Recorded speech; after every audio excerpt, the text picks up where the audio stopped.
Guys, current affairs funda में आप सभी का स्वागत है।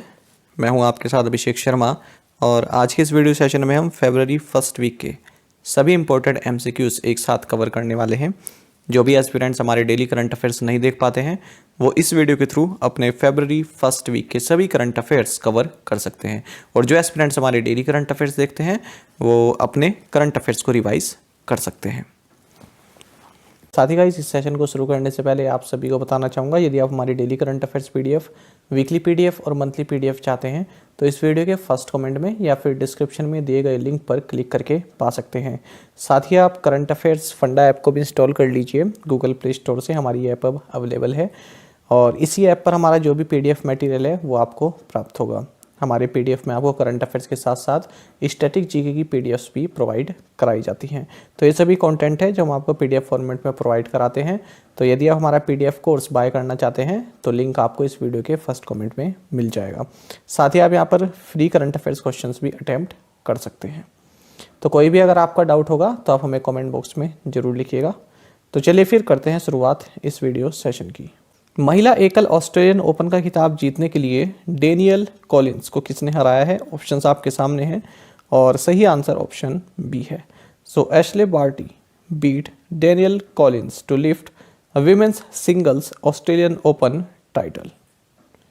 देखिए, ऑस्ट्रेलियन ओपन की यदि हम महिलाओं की बात करें एकल खिताब की तो वो जीता है ऑस्ट्रेलिया की 25 साल की world number 1 tennis player Ashleigh Barty ने और इन्होंने अमेरिका की डेनियल कॉलिंस को सीधे सेटों में हराया है। आपको जानना चाहिए, देखिए आपको ये जानना चाहिए जो ऑस्ट्रेलियन ओपन है ये हार्ड कोर्ट पर खेला गया, विंबलडन जो है ये ग्रास कोर्ट पर खेला जाता है और फ्रेंच ओपन ये क्ले पर खेला जाता है। ठीक है, तो इन तीनों ही सरफेस पर अब एशले बार्टी जो है अपना टाइटल जीत चुकी हैं। तो जो फिलहाल जो एक्टिव प्लेयर्स हैं उनकी लिस्ट में शामिल हो गई है। इनसे पहले सेरेना विलियम्स ने जो है ये कारनामा किया हुआ है। हम बात कर रहे हैं एक्टिव प्लेयर्स की। तो अब एशले बार्टी भी इस लिस्ट में शामिल हो गई है जिन्होंने कि तीनों जो आपके कोर्ट होते हैं ग्रास कोर्ट, हार्ड कोर्ट या फिर क्ले कोर्ट, इन तीनों पर ही अपना ग्रैंड स्लैम जीता है। साथ ही आपको जानना चाहिए अब जो एशले बार्टी हैं इनके पास 15 सिंगल्स टाइटल हो चुके हैं और 12 डबल टाइटल्स हैं। स्पाइस बोर्ड इंडिया और किस बैंक ने निर्यात को बढ़ावा देने, डिजिटल लेन देन को सुगम बनाने के लिए स्पाइस एक्सचेंज इंडिया लॉन्च किया है? ऑप्शंस आपके सामने हैं। सही आंसर ऑप्शन डी है। देखिए, भारत के लिए स्पाइस एक्सपोर्ट्स को प्रमोट करने के लिए एचडीएफसी बैंक और स्पाइस बोर्ड ऑफ इंडिया ने पार्टनरशिप की है। किसके लिए? स्पाइस एक्सचेंज इंडिया, इस प्लेटफॉर्म को लॉन्च करने के लिए। आपको जानना चाहिए स्पाइस बोर्ड्स, इसका हेडक्वार्टर्स कोची केरला में है और जो स्पाइस एक्सचेंज इंडिया है इसका उद्घाटन आपका क्या है? Union minister of state for commerce and industry Som Prakash ने। हाल ही में हमने ये पढ़ा था एचडीएफसी बैंक की अगर हम बात करें, क्योंकि इस क्वेश्चन में हम एचडीएफसी बैंक से संबंधित न्यूज़ पढ़ रहे हैं, कि जो ग्लोबल प्राइवेट बैंकिंग अवार्ड्स 2021 है इसमें एचडीएफसी बैंक को best private bank in India का दर्जा दिया गया है। साथ ही हमने पढ़ा था कि एचडीएफसी बैंक ने एक एमओयू साइन किया है एआईसी एसटीपीआई नेक्स्ट इनिशिएटिव्स के साथ, जिसके तहत ये स्टार्टअप्स और स्टार्टअप इकोसिस्टम को सपोर्ट करेंगे। निम्नलिखित में से किसे दुनिया का सबसे मजबूत ब्रांड नामित किया गया है? ऑप्शंस आपके सामने हैं। सही आंसर ऑप्शन बी है। So WeChat has been named the world's strongest brand. यहाँ पर आप देख भी सकते हैं, अगर हम वर्ल्ड के टॉप 10 स्ट्रॉन्गेस्ट ब्रांड्स की बात करें तो वी चैट पहले नंबर पर आप पाएंगे, दूसरे पर कोको कोला है, फिर गूगल है, फिर चौथे पर यूट्यूब है, पांचवें पर है नावे। चलिए देखते हैं इसके बारे में। तो वही ब्रांड फाइनेंस ग्लोबल 500 रैंकिंग के तहत वी चैट को वर्ल्ड का स्ट्रॉन्गेस्ट ब्रांड बताया गया है। आप सभी जानते हैं कि वी चैट एक Chinese multipurpose instant messaging, social media और मोबाइल पेमेंट ऐप है जिसको डेवलप किया है टेंसेंट ने। इसके बाद कोका कोला है दूसरी पोजीशन पर, फिर गूगल है और फिर यूट्यूब है। और हाल ही में हम पढ़ चुके हैं, अगर हम वर्ल्ड के फास्टेस्ट ग्रोइंग ब्रांड्स 2022 की बात करें तो ये है टिकटॉक। और यदि हम वर्ल्ड्स के टॉप 10 मोस्ट वैल्यूएबल ब्रांड्स 2022 की बात करें तो उसमें पहली पोजीशन पर है एप्पल, फिर अमेजोन, फिर गूगल। इन्हें भी हम एमसीक्यूज में कर चुके हैं। आर्थिक सर्वेक्षण के अनुसार 2022-23 में भारत की अपेक्षित विकास दर क्या है? ऑप्शंस आपके सामने हैं। सही आंसर ऑप्शन ए है। So India's growth rate in 22-23 is 8 to 8.5% as per the economic सर्वे।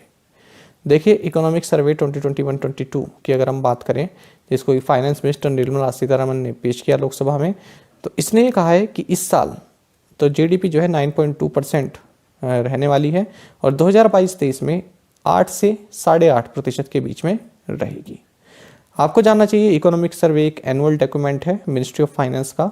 इसको डिपार्टमेंट ऑफ इकोनॉमिक अफेयर्स, जो कि मिनिस्ट्री ऑफ फाइनेंस के अंतर्गत आता है, इसके द्वारा प्रेजेंट किया जाता है या प्रिपेयर किया जाता है और यूनियन बजट से जो है पहले इसको पेश किया जाता है। आपको बता दें इसको प्रिपेयर किया जाता है चीफ इकोनॉमिक एडवाइजर के द्वारा और ये दोनों ही हाउसेस, बोथ हाउसेस में प्रेजेंट किया जाता है। आपको जानना चाहिए first economic survey of India 1950-51 1950-51 में प्रेजेंट किया गया था और तब ये यूनियन बजट का ही हिस्सा था, यानी यूनियन बजट के साथ इसको पेश किया जाता था। लेकिन 1964 के बाद इसे बजट से सेपरेट किया गया और हर साल ये जो है बजट से पहले पेश किया जाता है।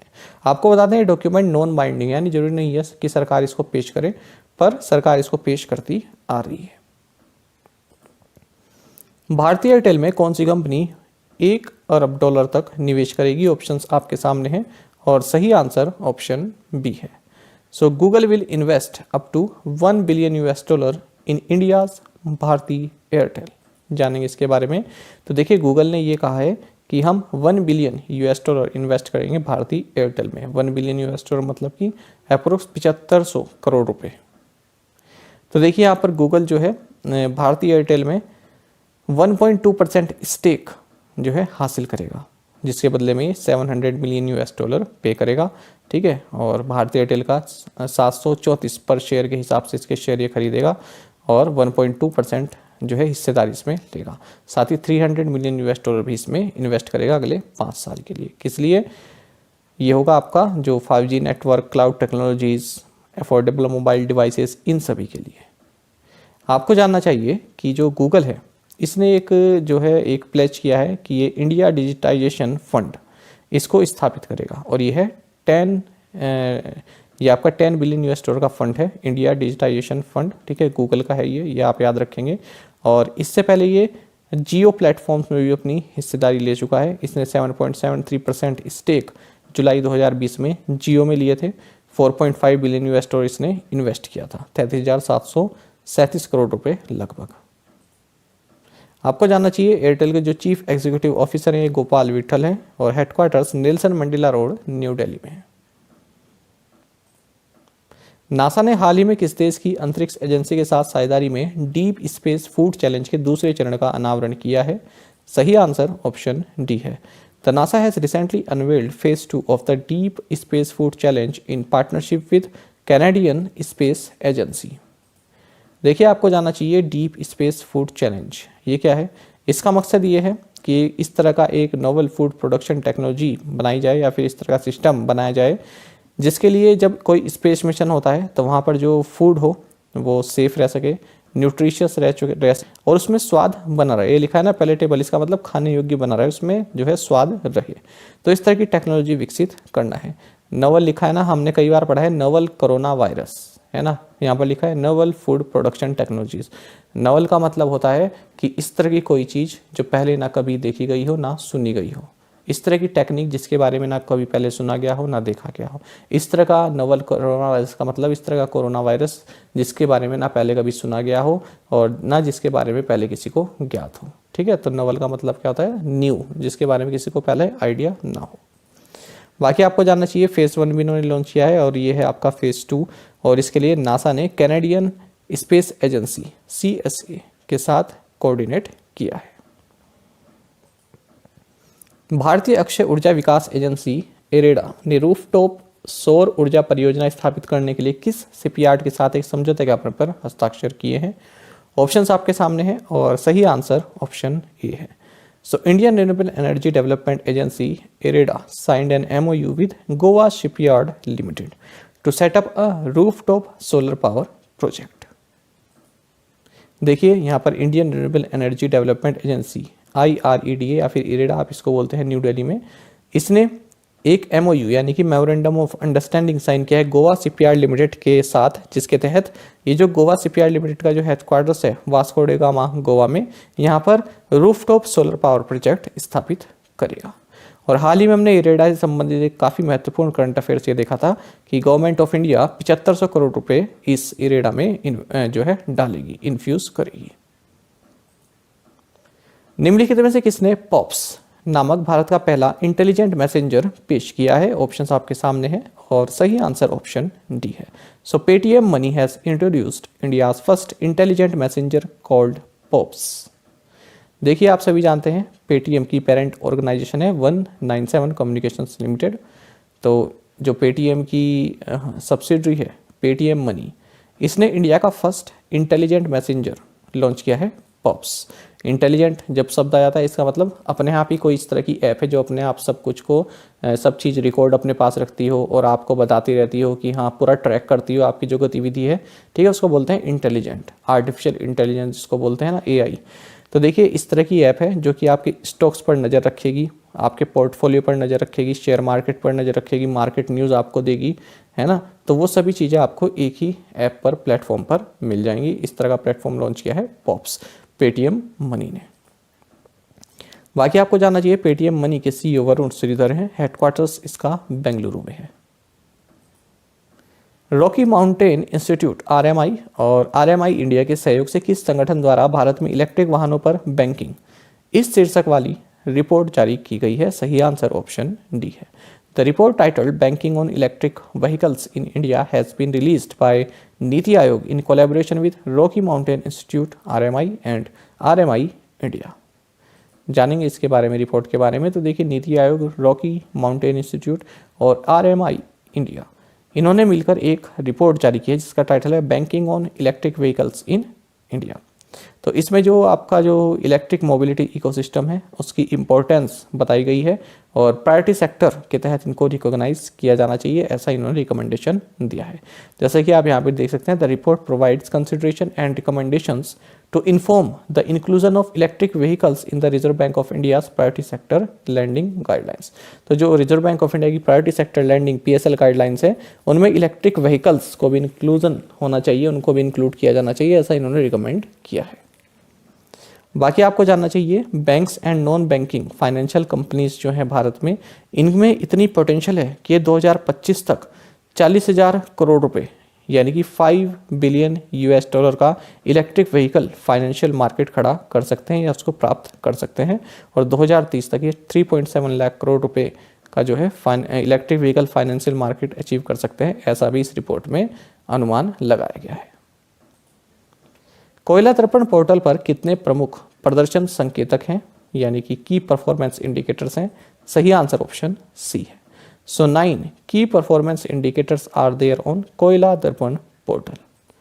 देखिए आपको जानना चाहिए कि डॉक्टर अनिल कुमार जैन जो कि सेक्रेटरी मिनिस्ट्री ऑफ कोल के, इन्होंने कोयला दर्पण पोर्टल लॉन्च किया है, ठीक है। तो इसमें जो भी कोयला से संबंधित जो कोयले संबंधित कई तरह के इंडिकेटर होते हैं, है ना, तो की परफॉर्मेंस इंडिकेटर्स जिन्हें आप बोलेंगे तो 9 इस तरह के, कोई भी देखिए आप चीज़ ट्रैक करना चाहते हो तो कई इंडिकेटर्स पर करते हैं कि अच्छा इस तरह से होने, जैसे आप कंटेंट बनाते हैं ना किसी चीज़ का, इसी तरह से इंडिकेटर को भी आप समझ सकते हैं। तो देखिए 9 इंडिकेटर हैं जिन पर आप कोयला प्रोडक्शन और कोयला का जो इम्पोर्ट है, ठीक है, इस सब को ट्रैक कर सकते हैं। जैसे coal lignite production, coal lignite offtake, exploration data, है ना, central sector scheme, status of coal stock in thermal power plants, infrastructure projects, allocation of blocks, monitoring of major coal mines और coal price, ये 9 की indicators हैं और ये कोयला दर्पण इस पोर्टल पर अवेलेबल रहेंगे। सरकार ने किस राशि से अधिक धोखाधड़ी के सभी मामलों को कवर करने के लिए बैंकिंग और वित्तीय धोखाधड़ी सलाहकार बोर्ड के दायरे के विस्तार की घोषणा की है? सही आंसर ऑप्शन बी है। The government has announced the extension of scope of the advisory board for banking and financial frauds to cover all fraud cases above ₹3 crore. जानेंगे इसके बारे में। देखिए सेंट्रल विजिलेंस कमीशन ने advisory board for banking and financial frauds, इसका scope थोड़ा बढ़ा दिया, इसका दायरा बढ़ा दिया है। पहले ये क्या करता था, जो ये advisory board for banking and financial frauds है, ये केवल 50 करोड़ या इससे ज़्यादा तक के फाइनेंशियल फ्रॉड्स जो होते हैं बैंकिंग वगैरह में, उसको देखता था, ठीक है। लेकिन अब इसका दायरा बढ़ा दिया है। अब जो है कह दिया है कि आप 50 करोड़ नहीं, आप 3 करोड़ से शुरुआत करो, है ना। अब देखो अमाउंट तो कम हुआ है 3 करोड़, लेकिन दायरा बढ़ा है ना, क्योंकि पहले तो ज़्यादा मनी का ये देखती थी, लेकिन अब और उसको कम कर दिया है। तो जब कोई अच्छा काम होता है ना, तो देखिए नीचे लाके अब कह दिया कि 3 करोड़ से ज़्यादा तक का देखिए। आप पहले आप 50 करोड़ रुपए तक का देख रहे थे, अब आप 3 करोड़ से ज़्यादा तक के देखिए, तो इसका मतलब दायरा बढ़ा है। साथ ही आपको जानना चाहिए जो ये advisory board for banking and financial frauds है, इसके हेड हैं टीएम बाशिन। किस कंपनी ने स्विस ई मोबिलिटी ग्रुप में $100 मिलियन में 75% हिस्सेदारी का अधिग्रहण किया है? सही आंसर ऑप्शन ए है। So TVS Motor has acquired 75% stake in the Swiss e mobility group for $100 million. तो देखिए टीवीएस मोटर कंपनी ने कहा है कि हमने स्विस ई मोबिलिटी ग्रुप में 75% स्टेक एक्वायर कर लिए हैं और इसके लिए उन्होंने $100 मिलियन पे किए हैं। साथ ही उन्होंने कहा है कि बाकी के 25% भी हम जल्द ही एक्वायर कर लेंगे। बाकी आपको जानना चाहिए, हमने हाल ही में पढ़ा था कि स्विगी ने टीवीएस के साथ एक टाइप किया है, जिसके तहत जो है स्विगी टीवीएस इलेक्ट्रिक स्कूटर्स को यूज़ करेगी डिलीवरी के लिए। टेरापे और एनपीसीआई इंटरनेशनल ने रियल टाइम अंतर्राष्ट्रीय भुगतान को सक्षम करने के लिए भागीदारी की है। आपको बताना है टेरापे किस देश में स्थित है। सही आंसर ऑप्शन सी है। So TerraPay and NPCI international partner to enable real time international payments. TerraPay is based out in Netherlands.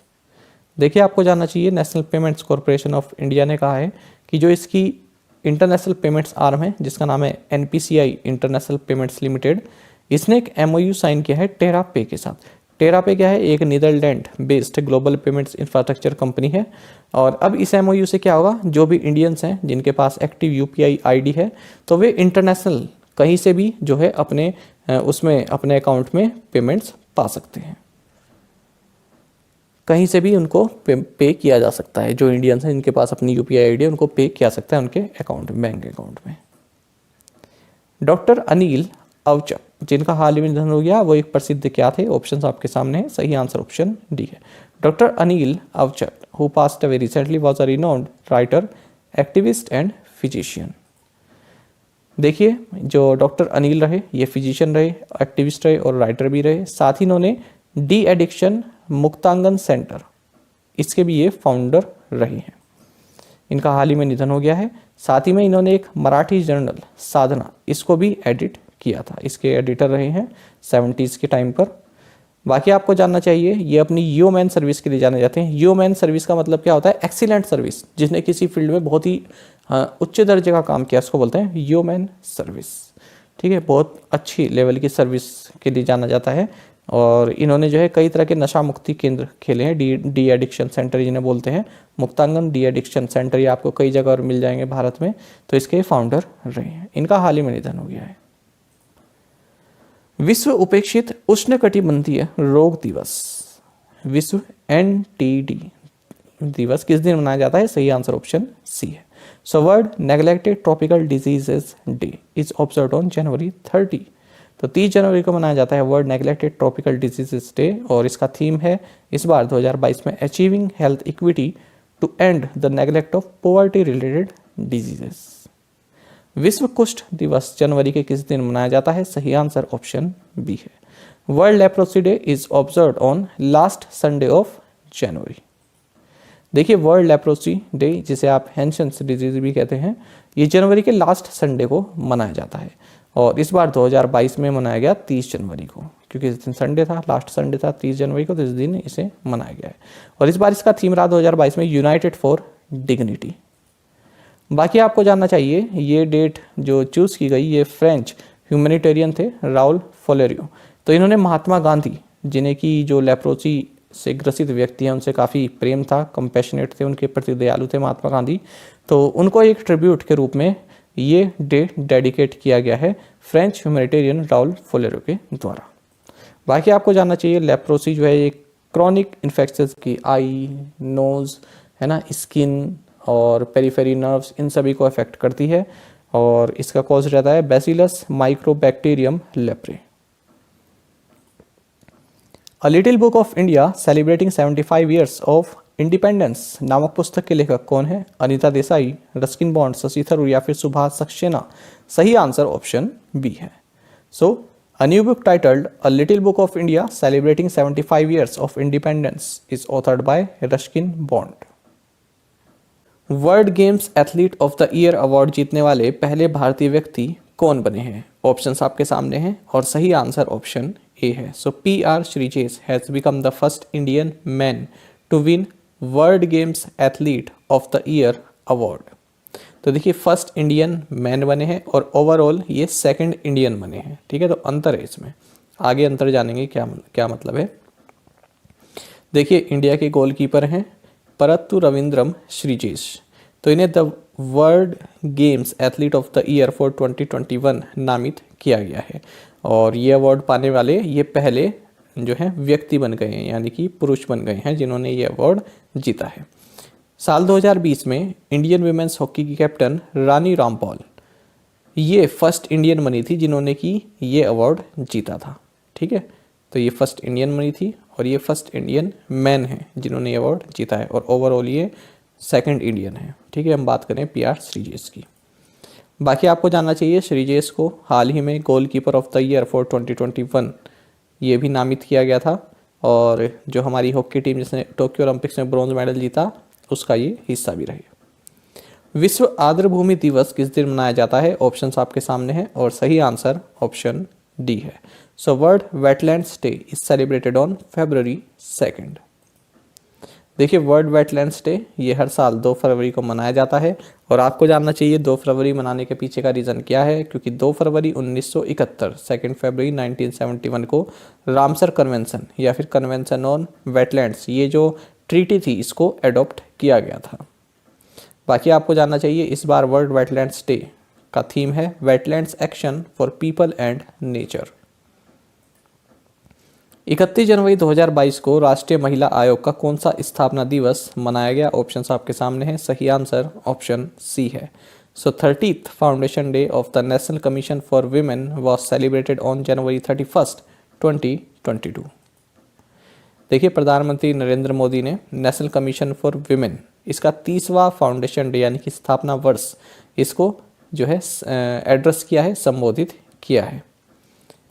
आपको जानना चाहिए इस बार जो national commission for women foundation day है इसका थीम रहा she the change maker. National commission for women की अगर हम बात करें तो ये एक स्टैट्यूटरी बॉडी है और इसकी स्थापना 31 जनवरी 1992 31 जनवरी 1992 को national commission for women act 1990 के तहत हुई थी और इस कमीशन की फर्स्ट हेड रही जयंती पटनायक और करंट में फिलहाल जो हेड हैं इनका नाम है रेखा शर्मा। UPI सुरक्षा और जागरूकता सप्ताह कब से कब तक मनाया जा रहा है? ऑप्शंस आपके सामने हैं और सही आंसर ऑप्शन ए है। UPI safety and awareness week is being celebrated from February 1 to 7। जानेंगे इस क्वेश्चन के बारे में। तो देखिए कस्टमर्स के अंदर एक अवेयरनेस पेमेंट से संबंधित अवेयरनेस पैदा करने के लिए national payments corporation of India और UPI इकोसिस्टम इन्होंने UPI safety and awareness week मनाने का ऐलान किया है 1 से 7 फरवरी के बीच में और जो पूरा महीना है फरवरी का इसको UPI safety and awareness month के रूप में मनाया जाएगा। आपको यहाँ पर NPCI के बारे में जानकारी लेनी चाहिए। NPCI के MD एंड CEO दिलीप अश्बे हैं और NPCI यानी कि national payments corporation of India इसको साल 2008 में इनकॉर्पोरेट किया गया था। ये भारत में जो भी रिटेल पेमेंट और सेटलमेंट सिस्टम है इसका एक अम्ब्रेला ऑर्गेनाइजेशन है, यानी कि एक जिसके छत्र छाया में सब कार्य चलता है वो है। साथ ही आपको NPCI के प्रोडक्ट्स भी जानने चाहिए। रिटेल पेमेंट प्रोडक्ट्स कौन कौन से हैं, कई बार पूछा जा सकता है क्वेश्चन में कि ये किसका प्रोडक्ट है। तो देखिए RuPay card, immediate payment service जिसे IMPS आप कहते हैं, unified payments interface UPI, Bharat interface for money, Bhim Aadhaar, national electronic toll connection यानी कि NETC, फास्टैग और भारत बिल पे, ये सभी NPCI के प्रोडक्ट्स हैं। किस बैंक ने इंडिया इंटरनेशनल एक्सचेंज IFSC पर अपने 300 मिलियन $, फार्मोसा बॉन्ड सूचीबद्ध किए हैं? ऑप्शंस आपके सामने की हैं और सही आंसर ऑप्शन सी है। So State Bank of India listed its 300 million $, Formosa bonds on India International Exchange IFSC India INX। जानेंगे इस क्वेश्चन के बारे में। तो देखिए स्टेट बैंक ऑफ इंडिया ने इंडिया इंटरनेशनल एक्सचेंज IFSC यानी कि इंडिया INX यहाँ पर अपने 300 मिलियन यूएस डॉलर के फॉर्मोसा बॉन्ड्स इनको लिस्ट किए हैं। और आपको बता दें इसका कूपन रेट रहेगा 2.49%। फॉर्मोसा बॉन्ड क्या होते हैं? फॉर्मोसा बॉन्ड वे होते हैं जो कि ताइवान में इशू किए जाते हैं, लेकिन इनका जो डिनोमिनेशन होता है वो ताइवान से अलग, जो न्यू ताइवान डॉलर है इससे अलग कोई करेंसी हो उसमें हो सकता है। ये यूएस डॉलर हो सकता है, ठीक है, या फिर जापानीज येन हो सकता है, कोई अदर करेंसी हो सकती है, लेकिन वो ताइवान की जो ताइवान डॉलर है उसमें नहीं होगा, नॉमिनेशन होगा उसका उसमें नहीं होगा। जबकि इशू जो वो बॉन्ड है, जो बॉन्ड जो बेचे जाएंगे वो ताइवान में बेचे जाएंगे, लेकिन उसका जो डिनोमिनेशन है वो किसी और करेंसी में होगा। ठीक है, तो एसबीआई ने यहाँ से पैसा उठाया 300 मिलियन यूएस डॉलर का। बाकी आपको इंडिया INX के बारे में जानना चाहिए कि MD एंड CEO वी बाला सुब्रमण्यम है, और जो इंडिया INX है इसकी लोकेशन है Gujarat international finance tech city Gandhinagar Gujarat में। भारत किस देश की तकनीकी मदद से 150 गांवों को विलेज ऑफ एक्सीलेंस में बदलेगा? सही आंसर ऑप्शन ए है। India will convert 150 villages into villages of excellence with technical help from Israel. देखिए, गवर्नमेंट ऑफ इंडिया ने डिसाइड किया है कि ये 150 विलेजेस को विलेजेस ऑफ एक्सीलेंस में कन्वर्ट करेगा, और ये विलेजेस ऑफ एक्सीलेंस 12 स्टेट्स में स्थापित किए जाएंगे, यानी कि ट्रांसफॉर्म किए जाएंगे, और इसमें इजराइल गवर्नमेंट भारत की सहायता करेगा। इससे पहले भी इजराइल गवर्नमेंट भारत की सहायता कर चुका है। इसने 12 राज्यों में 29 सेंटर ऑफ एक्सीलेंस इस्टेब्लिश किए हैं, जिनकी मदद से 25 मिलियन वेजिटेबल प्लांट्स जो हैं प्रोड्यूस किए गए हैं, और कई तरह के क्वालिटी फ्रूट प्लांट्स भी यहाँ पर प्रोड्यूस किए गए हैं। साथ ही फार्मर्स को भी ट्रेन किया जा रहा है। बाकी आपको जानना चाहिए, हाल ही में इंडिया और इजराइल इन दोनों के डिप्लोमेटिक जो रिश्ते हैं इनको 30 साल पूरे हो चुके हैं। अनुसूचित जाति उद्यमियों की सबसे अधिक संख्या किस राज्य में है? सही आंसर ऑप्शन सी है। So Maharashtra has the highest number of scheduled caste entrepreneurs. तो देखिए, अगर हम बात करें सबसे ज़्यादा शेड्यूल्ड कास्ट SC एंटरप्रेन्योर्स जो micro small and medium enterprises MSME sector से जुड़े हुए हैं, ये किस राज्य में हैं? तो इस लिस्ट को टॉप करेगा महाराष्ट्र। यहाँ पर 96,805 एंटरप्राइजेस इस तरह की हैं।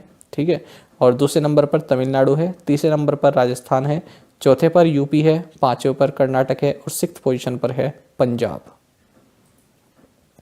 निम्नलिखित में से कौन 12,100 करोड़ रुपए में नीलाचल इस्पात निगम का अधिग्रहण करेगा? ऑप्शंस आपके सामने है। सही आंसर ऑप्शन डी है। So Tata Steel Long Products will acquire Nilachal Ispat Nigam for ₹12,100 crore.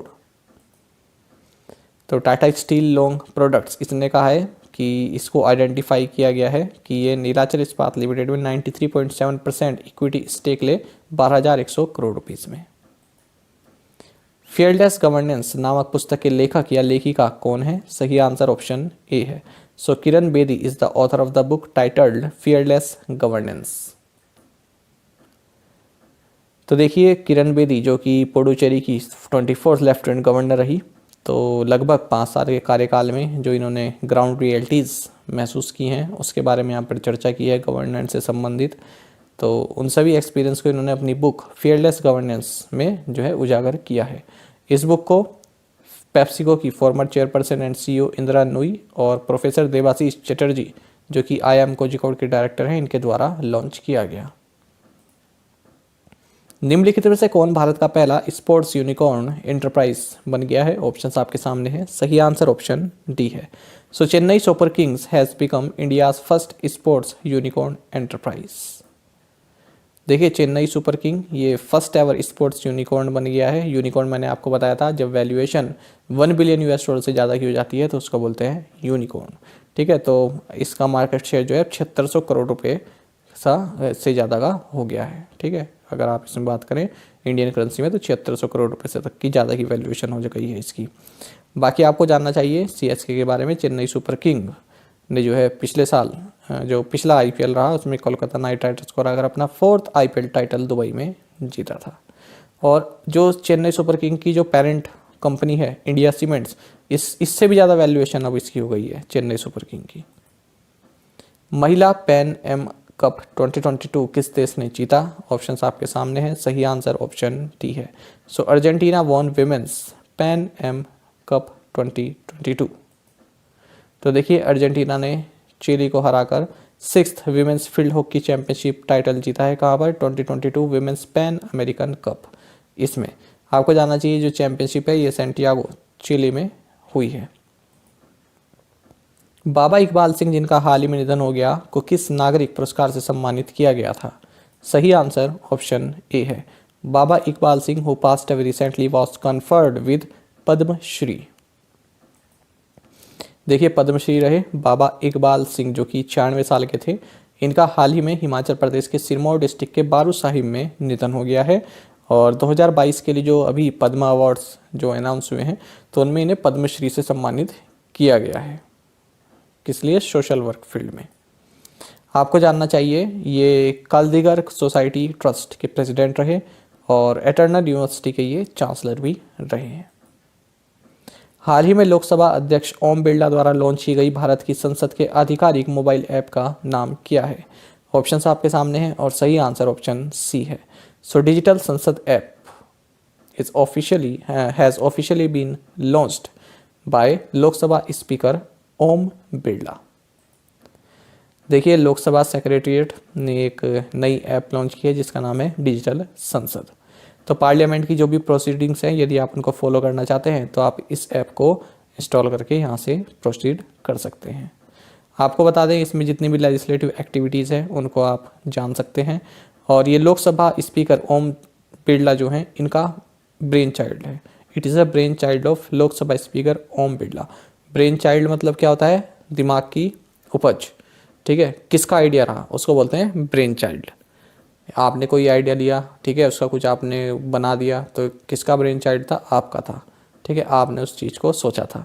ठीक है, तो ये ओम जो हमारे लोकसभा स्पीकर हैं ओम बिरला, तो इन्होंने सबसे पहले सोचा था कि इस तरह की ऐप बनाई जानी चाहिए, तो इस तरह की ऐप बना दी गई है। एयर इंडिया के पुराने कर्ज के वित्त पोषण के लिए टाटा समूह द्वारा किस बैंक को चुना गया है? ऑप्शंस आपके सामने हैं। HDFC Bank, Bank of Baroda या स्टेट बैंक ऑफ इंडिया या फिर ऑल ऑफ द अबव। सही आंसर ऑप्शन डी है। So HDFC Bank, Bank of Baroda and State Bank of India have been chosen by the Tata group to finance Air India's old debt. तो Air India का जो old date है उसको finance करने के लिए टाटा ग्रुप ने इन तीनों ही बैंक को चुना है। आसियान डिजिटल मंत्रियों की बैठक का कौन सा संस्करण हाल ही में आयोजित किया गया? ऑप्शंस आपके सामने हैं। सही आंसर ऑप्शन बी है। So second edition of the ASEAN digital ministers meeting was held recently. देखिए तो second ASEAN digital ministers meeting हाल ही में संपन्न हुई है और जो minister of state for communication है तेवोशिन चौहान, भारत की ओर से यहाँ ये मौजूद रहे। और जो तीन ओंग सान है जो कि म्यांमार की ministry of transport and communications हैं, इन्होंने भी इसको मीटिंग को को चेयर किया है। आपको जानना चाहिए एक एनुअल मीटिंग होती है टेलीकॉम मिनिस्टर्स की जिसमें कि 10 आसियान कंट्रीज जो हैं, आसियान मतलब association of south east Asian Nations, कौन कौन है इसमें? Brunei, Cambodia, Indonesia, Laos, Malaysia, Myanmar, Philippines, Singapore, Thailand and Vietnam. इनके साथ साथ जो डायलॉग पार्टनर कंट्रीज़ हैं Australia, Canada, China, EU, India, Japan, Republic of Korea, New Zealand, Russia, UK और US, इन सब ने भी पार्टिसिपेट किया है। और इन सभी मिनिस्टर्स ने यहाँ पर India ASEAN digital work plan 2022 इसको अप्रूव किया। 2022 ओडिशा ओपन बैडमिंटन टूर्नामेंट में पुरुष एकल का खिताब किसने जीता है? सही आंसर ऑप्शन बी है। So Kiran George won the man singles title at the 2022 Odisha open badminton tournament. तो देखिए यदि हम मैन सिंगल्स टाइटल की बात करें ओडिशा ओपन बैडमिंटन टूर्नामेंट में तो ये जीता है किरण जॉर्ज ने। इन्होंने प्रियांशु राजावत को हराया है। और अगर इसी टूर्नामेंट में हम वीमेन सिंगल्स की बात करें तो 14 साल की उन्नति हुड्डा ने यहाँ पर स्मिथ तोशनीवाल को हराकर विमेंस का टाइटल जीत लिया है। भारत में 5 लाख महिलाओं के नेतृत्व वाले SMBs का समर्थन करने के लिए किस कंपनी ने फिक्की के साथ भागीदारी की है? ऑप्शंस आपके सामने हैं और सही आंसर ऑप्शन ए है।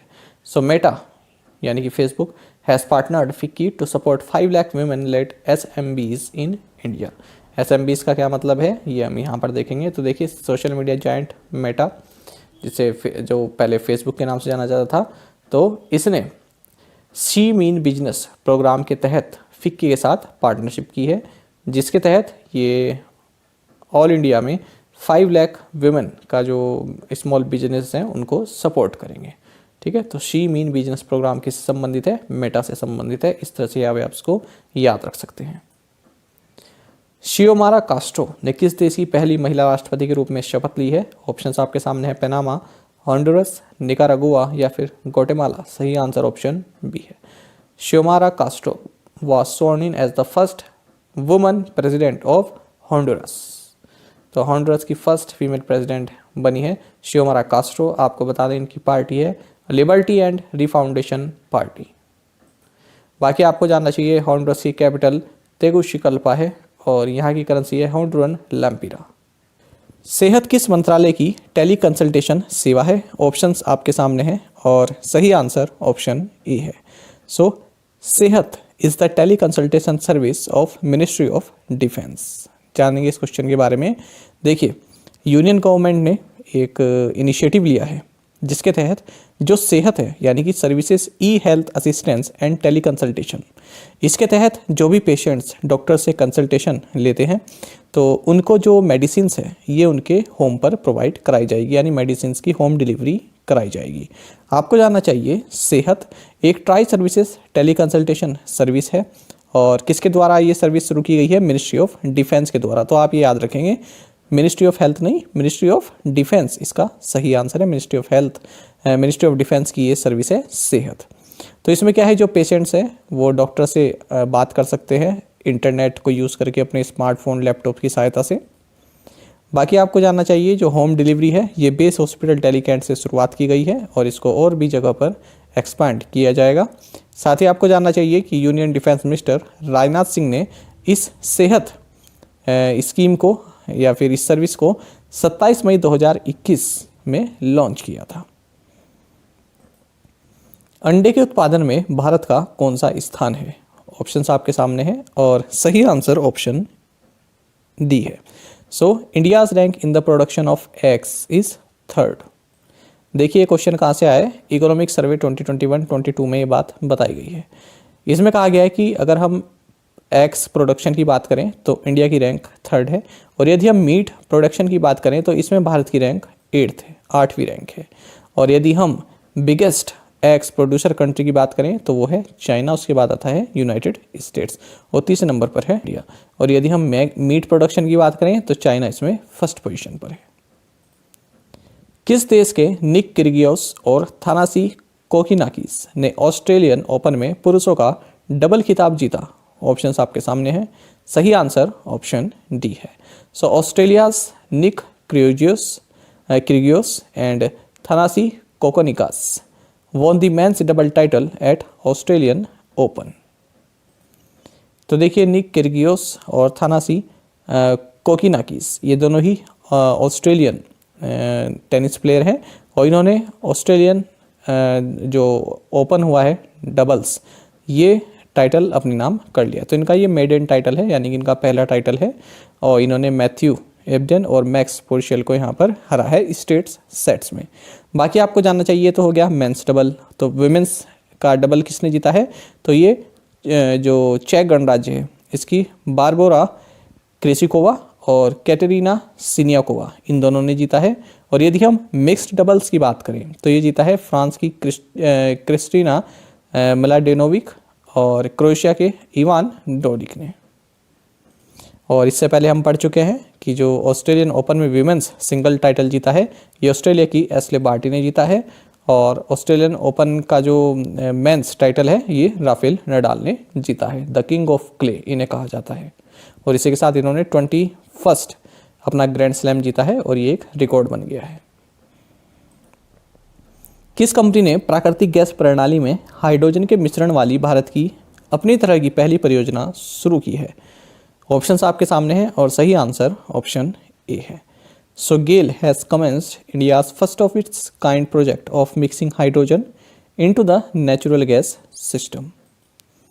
तो देखिए जो गेल इंडिया है इसने क्या किया है, जो नेचुरल गैस सिस्टम है उसमें हाइड्रोजन की मिक्सिंग वाला एक प्रोजेक्ट लॉन्च किया और ये भारत का अपनी तरह का पहला प्रोजेक्ट है और ये कहाँ पर हो रहा है? इंदौर मध्य प्रदेश में। बाकी आपको जानना चाहिए जो गेल है इसके chairman and managing director Manoj Jain है, हेडक्वार्टर्स न्यू दिल्ली में है। वन क्षेत्र बढ़त में विश्व स्तर पर भारत का स्थान क्या है? ऑप्शंस आपके सामने है। सही आंसर ऑप्शन डी है। So India's rank globally in forest area gain is third. तो देखिए ये वाला डेटा भी आपका इकोनॉमिक सर्वे से संबंधित है। डिपार्टमेंट ऑफ इकोनॉमिक अफेयर्स ने यहाँ पर ये डेटा प्रोवाइड कराया है। इन्होंने कहा है कि पिछले एक दशक में, एक डेकेड में, यानी कि 2010 से 2020 में इंडिया का जो फॉरेस्ट एरिया है वो काफ़ी इंक्रीज हुआ है। और ग्लोबली अगर हम बात करें, वैश्विक स्तर पर यदि बात करें, तो भारत इस मामले में तीसरे नंबर पर है। भारत ने पिछले एक दशक में 2,66,000 हेक्टेयर्स का फॉरेस्ट एरिया ऐड किया है। आपको जानना चाहिए जो भारत का फॉरेस्ट कवर है वो भारत के टोटल ज्योग्राफिकल एरिया का 24% है और वर्ल्ड के टोटल फॉरेस्ट एरिया का 2% है। ये आपको जानना चाहिए। साथ ही अगर हम टॉप 10 कंट्रीज़ की बात करें तो टॉप 10 कंट्रीज़ का जो फॉरेस्ट कवर है वो वर्ल्ड का जो टोटल फॉरेस्ट कवर है उसका 66% है। तो टॉप की कंट्रीज़ कौन कौन सी है? ब्राज़ील है, 59% फॉरेस्ट कवर है यहाँ पर, फिर पेरू है, फिर आपका कोंगो है, फिर रशिया है। बाकी आपको जानना चाहिए, यदि हम भारतीय राज्यों की बात करें तो सबसे ज़्यादा फॉरेस्ट कवर मध्य प्रदेश में है। तो इंडिया का जो टोटल फॉरेस्ट कवर है उसका 11% मध्य प्रदेश में है। उसके बाद आपका अरुणाचल प्रदेश आता है, फिर छत्तीसगढ़, उड़ीसा और महाराष्ट्र। और यदि हम बात करें राज्यों के ज्योग्राफिकल एरिया का, यदि हम एक परसेंटेज ले, फॉरेस्ट कवर कितना है, मतलब उनके ज्योग्राफिकल एरिया का कितना फॉरेस्ट कवर उनके पास है, तो इसमें मिज़ोरम सबसे हाईएस्ट है, यानी 85%। ठीक है। और फिर है आपका अरुणाचल प्रदेश, फिर मेघालय है, फिर मणिपुर है, फिर नागालैंड है। किस दूरसंचार कंपनी ने लेवले नेटवर्क्स में लगभग 25% हिस्सेदारी का अधिग्रहण किया है? सही आंसर ऑप्शन डी है। So Bharti Airtel has acquired around 25% stake in Lavelle network. देखिए भारती एयरटेल ने यहाँ पर 25% स्टेक लेने की बात कही है इस ये जो एक बेंगलुरु बेस्ड टेक्नोलॉजी स्टार्टअप है लेवली नेटवर्क्स इसमें। बाकी आपको जानना चाहिए जो ये लेवली नेटवर्क्स है ये एक SD-WAN में इसकी स्पेशलाइजेशन है। अब देखिए इस तरह की चीज़ें आपसे पूछ ली जाती हैं एग्जाम में, ये हिडन रहती हैं, हम इस पर ज़्यादा ध्यान नहीं देते, लेकिन कहीं भी ये पूछी जा सकती है SD-WAN का मतलब क्या है। तो यह software defined wide area network. WAN का मतलब तो आप जानते हैं वाइड एरिया नेटवर्क, लेकिन SD का मतलब क्या हुआ? Software defined. तो इसमें इसका स्पेशलाइजेशन है इस कंपनी का। बाकी हाल ही में हमने पढ़ा है कि गूगल भारती एयरटेल में $1 बिलियन इन्वेस्ट करेगा। टाटा पावर सोलर सिस्टम्स के सहयोग से किस बैंक ने सूर्य शक्ति सेल लॉन्च किया है? ऑप्शंस आपके सामने हैं। सही आंसर ऑप्शन बी है। So State Bank of India has launched Surya Shakti cell in collaboration with Tata power solar systems. तो देखिए जो सोलर पावर प्रोजेक्ट्स हैं उनको फाइनेंस करने के उद्देश्य से स्टेट बैंक ऑफ इंडिया ने एक सूर्य शक्ति सेल, इस तरह का एक सेंट्रलाइज्ड प्रोसेसिंग सेल लॉन्च किया है। किसके साथ मिलकर? टाटा पावर सोलर सिस्टम्स के साथ मिलकर। अब जो भी सोलर प्रोजेक्ट से संबंधित कोई लोन एप्लीकेशन आएगी तो डायरेक्ट ये जो सूर्य शक्ति सेल है, एक तरह का आप डिपार्टमेंट, एक मिनी डिपार्टमेंट आप कह सकते हैं, ठीक है, उसको सौंप दिया जाएगा ताकि जो सोलर प्रोजेक्ट से संबंधित लोन हो वो जो है जल्दी से प्रोसेस हो सके, जल्दी से उन पर कार्रवाई की जा सके। टाटा स्काई को अब किस नाम से जाना जाएगा? ऑप्शंस आपके सामने, Tata play, Tata high, Tata smart या फिर टाटा नेशनल। सही आंसर ऑप्शन ए है। So Tata sky is now called Tata play. जानेंगे इस बारे में। तो देखिए टाटा स्काई ने यहाँ पर अनाउंस किया है कि इसने अपना नेम चेंज किया है और इसको टाटा प्ले के नाम से जाना जाएगा। 15 साल हो गए हैं इसको इंडस्ट्री में, यानी कि इस मार्केट में, और अब 15 साल बाद इसने टाटा प्ले अपना नाम कर दिया है। आपको बता दें जो टाटा प्ले है ये लार्जेस्ट DTH सर्विस प्रोवाइडर है इंडिया में। टाटा प्ले के MD एंड CEO हैं हरित नागपाल। और आपको जानना चाहिए टाटा प्ले की स्थापना साल 2006 में हुई थी। अब टाटा प्ले ही, मैं भी इसको टाटा प्ले ही बोल रहा हूँ, मतलब इसका टाटा स्काई से ही है। और ये एक जॉइंट वेंचर है, एक उपक्रम है किसके बीच में? टाटा सन्स जिसकी 60% होल्डिंग है, वाल्ट डिज्नी कंपनी 30% होल्डिंग, और टेमासेक होल्डिंग्स सिंगापुर 10% है इसकी होल्डिंग्स। ठीक है, तो ये आप याद रखेंगे। चलिए आगे बढ़ते हैं। Security printing and minting corporation of India limited यानी कि SPMCIL ने किस स्थान पर 2 नई बैंक नोट प्रिंटिंग लाइंस स्थापित की हैं? ऑप्शंस आपके सामने है और सही आंसर ऑप्शन ए है। तो देखिए, security printing and minting corporation of India limited SPMCIL has set up 2 new bank note printing lines at Nashik and Dewas. तो देखिए, इसने दो अपनी bank note printing lines setup की है। कहाँ पर? एक तो करेंसी नोट प्रेस नासिक में और दूसरा है बैंक नोट प्रेस देवास में। ये आपको जानना चाहिए। बाकी आपको SPMCIL इसके बारे में भी जानना चाहिए। ये एक मिनीरत्न कंपनी है और जो करेंसी हैं, बैंक नोट्स हैं, उनके मैन्युफैक्चर प्रोडक्शन से संबंधित है। साथ ही security papers, non judicial stamp papers, postal stamps, passport, visa, cheques, bond, warrant, special certificate with security features, ये जितनी भी सर्विसेज हैं ये इसी के द्वारा प्रोड्यूस या मैन्युफैक्चर की जाती हैं। आपको जानना चाहिए कि SPMCIL ये मिनिस्ट्री ऑफ फाइनेंस के अंतर्गत आता है और 13 जनवरी 2006 को इसको इनकॉर्पोरेट किया गया था और इसका रजिस्टर्ड ऑफिस न्यू दिल्ली में है। रिजर्व बैंक ऑफ इंडिया ने Indian mercantile cooperative bank limited पर 6 महीने के लिए कुछ प्रतिबंध लगाए हैं। आपको बताना है इस बैंक का मुख्यालय कहाँ पर स्थित है? पुणे, मुंबई, लखनऊ या फिर हैदराबाद। सही आंसर ऑप्शन सी है। सो RBI has imposed certain restrictions on Indian mercantile cooperative bank limited for 6 months. The banks head office is situated at Lucknow. तो देखिए, रिजर्व बैंक ऑफ इंडिया ने section 35A red with section 56 of the banking regulation act 1949 के तहत Indian mercantile corporative bank limited पर कुछ restrictions लगा दी हैं और जिनमें कि जो कैश विड्रॉल लिमिट है वो 1 लाख रुपीज़ तक की है और ये जो बैंक है आपका लखनऊ में है। LIC के अध्यक्ष का नाम बताइए जिनका कार्यकाल सरकार द्वारा मार्च 2023 तक बढ़ा दिया गया है। ऑप्शंस आपके सामने है और सही आंसर ऑप्शन ए है। सो MR Kumar is the chairman of LIC whose term has been extended by the government till March 2023. देखिए, आप सभी जानते हैं LIC का IPO आने वाला है, इनिशियल पब्लिक ऑफरिंग आने वाला है और इसके जो चेयरमैन है MR कुमार, इनकी आप फुल फॉर्म भी याद रखिएगा, मंगलम रामासुब्रमण्यम कुमार।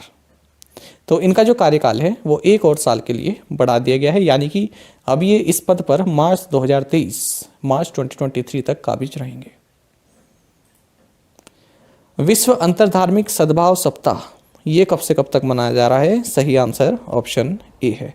सो World Interfaith Harmony Week is being celebrated from February 1 to 7। तो 1 से 7 फरवरी तक ये मनाया जा रहा है वर्ल्ड इंटरफेथ हार्मनी वीक। आपको बता दें इसको जो सबसे पहले प्रपोज किया था, सबसे पहले जो इसका प्रस्ताव लाया गया था, ये जॉर्डन के किंग अब्दुल्ला II द्वारा लाया गया था साल 2010 में। भारत का पहला जियो पार्क किस राज्य में स्थापित किया जाएगा? सही आंसर ऑप्शन डी है। So India's first geo park will be set up in Madhya Pradesh. यदि हम स्पेसिफिकली बात करें तो भारत का जो फर्स्ट जियोलॉजिकल पार्क है या फिर जियो पार्क है, ये लामहेटा विलेज है आपका नर्मदा रिवर के किनारे पर। कहाँ पर? जबलपुर डिस्ट्रिक्ट ऑफ मध्य प्रदेश में। तो यहाँ पर इसे सेटअप किया जाएगा। जियो पार्क से आप समझ सकते हैं कि कोई ऐसा स्थान, कोई इस तरह का लैंडस्केप जो कि काफ़ी महत्वपूर्ण हो, है ना, इतिहास से जुड़ा हो, जैसे कोई आपका कोई प्लेटू टाइप हो सकता है, ठीक है, कोई चट्टान इस तरह की हो सकती है, कोई केव हो सकती है, उसको बोलते हैं जियो पार्क टाइप, है ना, तो जिसको संरक्षण जिसका जरूरी है। तो इस तरह का जियोलॉजिकल पार्क इस्टेब्लिश किया जाएगा जबलपुर डिस्ट्रिक्ट मध्य प्रदेश में।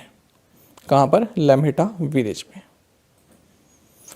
किस देश ने हवासोंग 12 मध्यम दूरी की बैलिस्टिक मिसाइल का परीक्षण किया है? सही आंसर ऑप्शन सी है। So North Korea tested a Hwasong 12 mid range ballistic missile.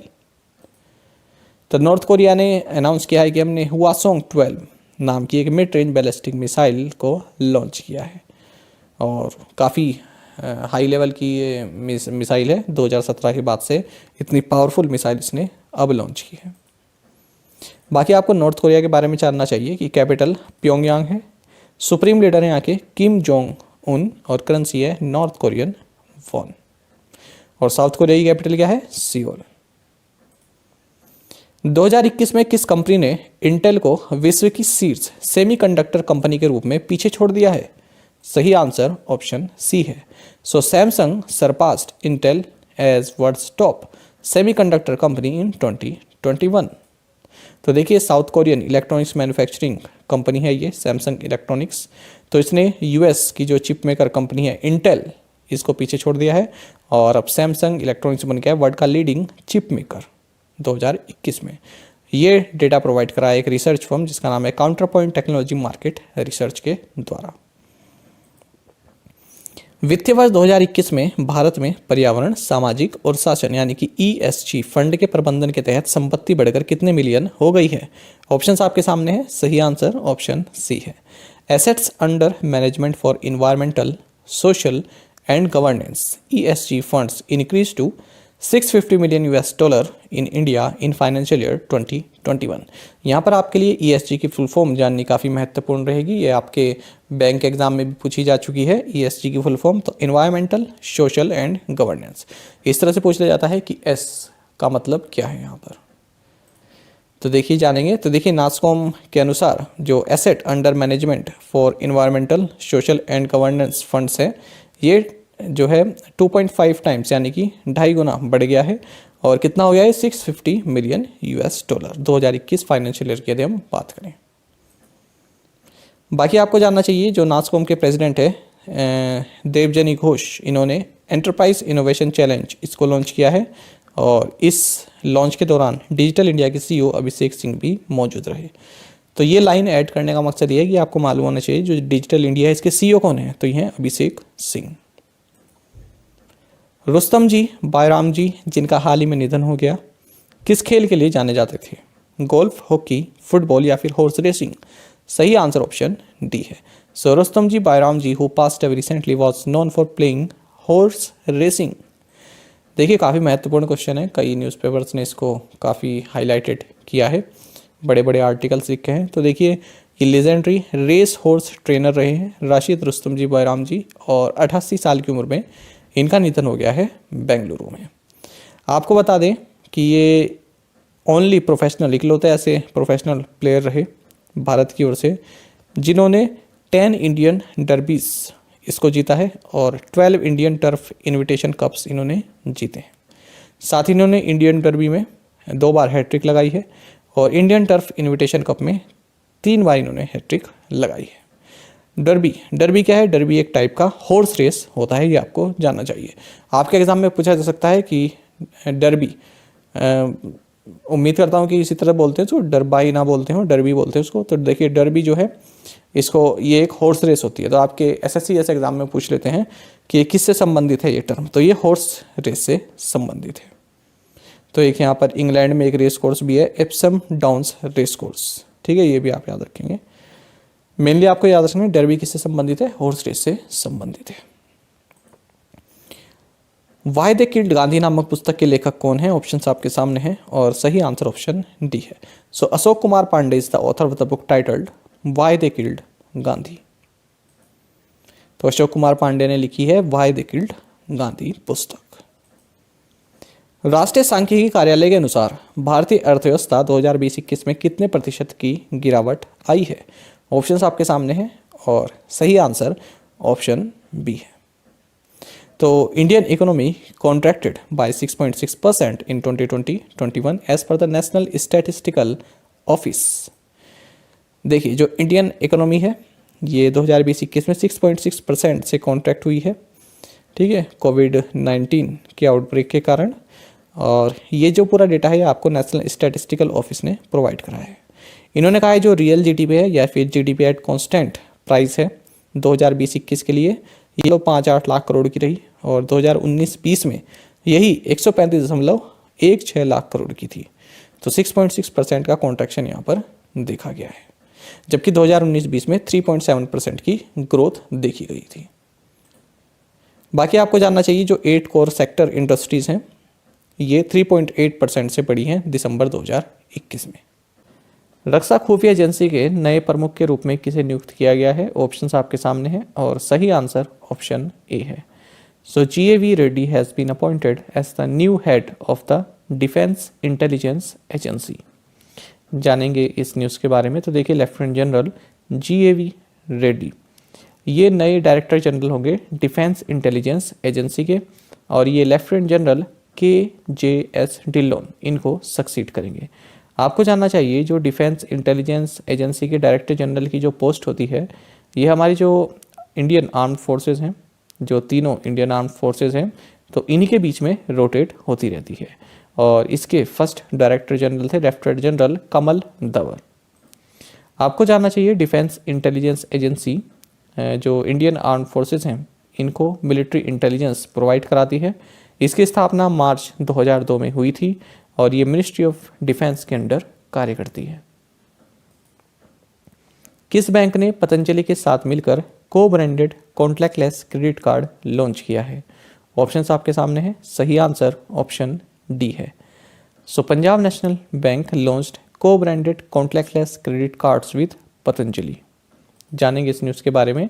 तो पंजाब नेशनल बैंक और पतंजलि आयुर्वेद लिमिटेड, इन दोनों ने मिलकर को branded contactless credit cards launch किए हैं national payments corporation of India के साथ पार्टनरशिप में।